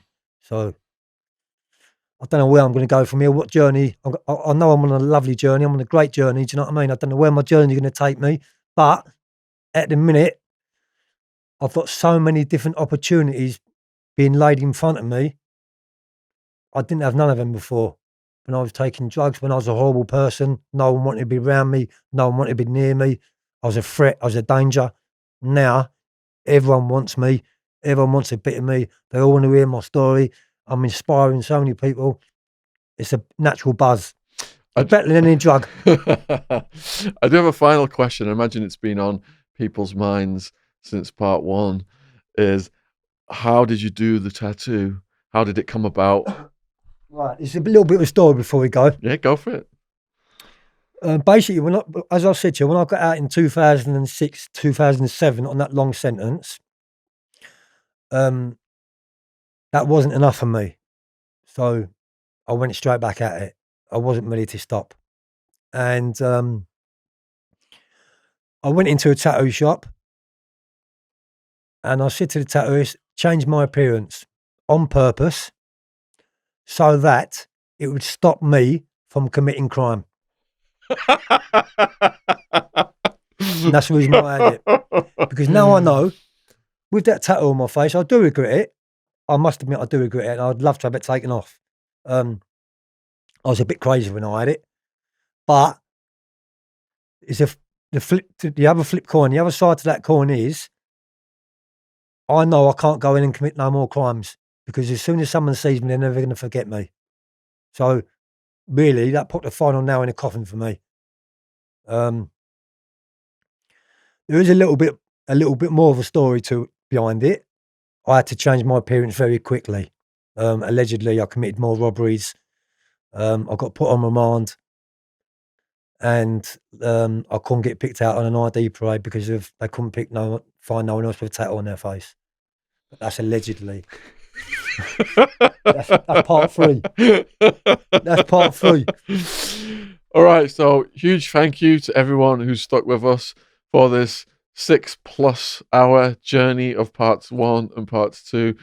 Huge thank you for all your love and support and comments.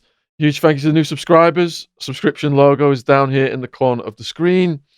Huge thank you to people who've gone into the description box and clicked on Joe's links and our links, our socials, our donation links.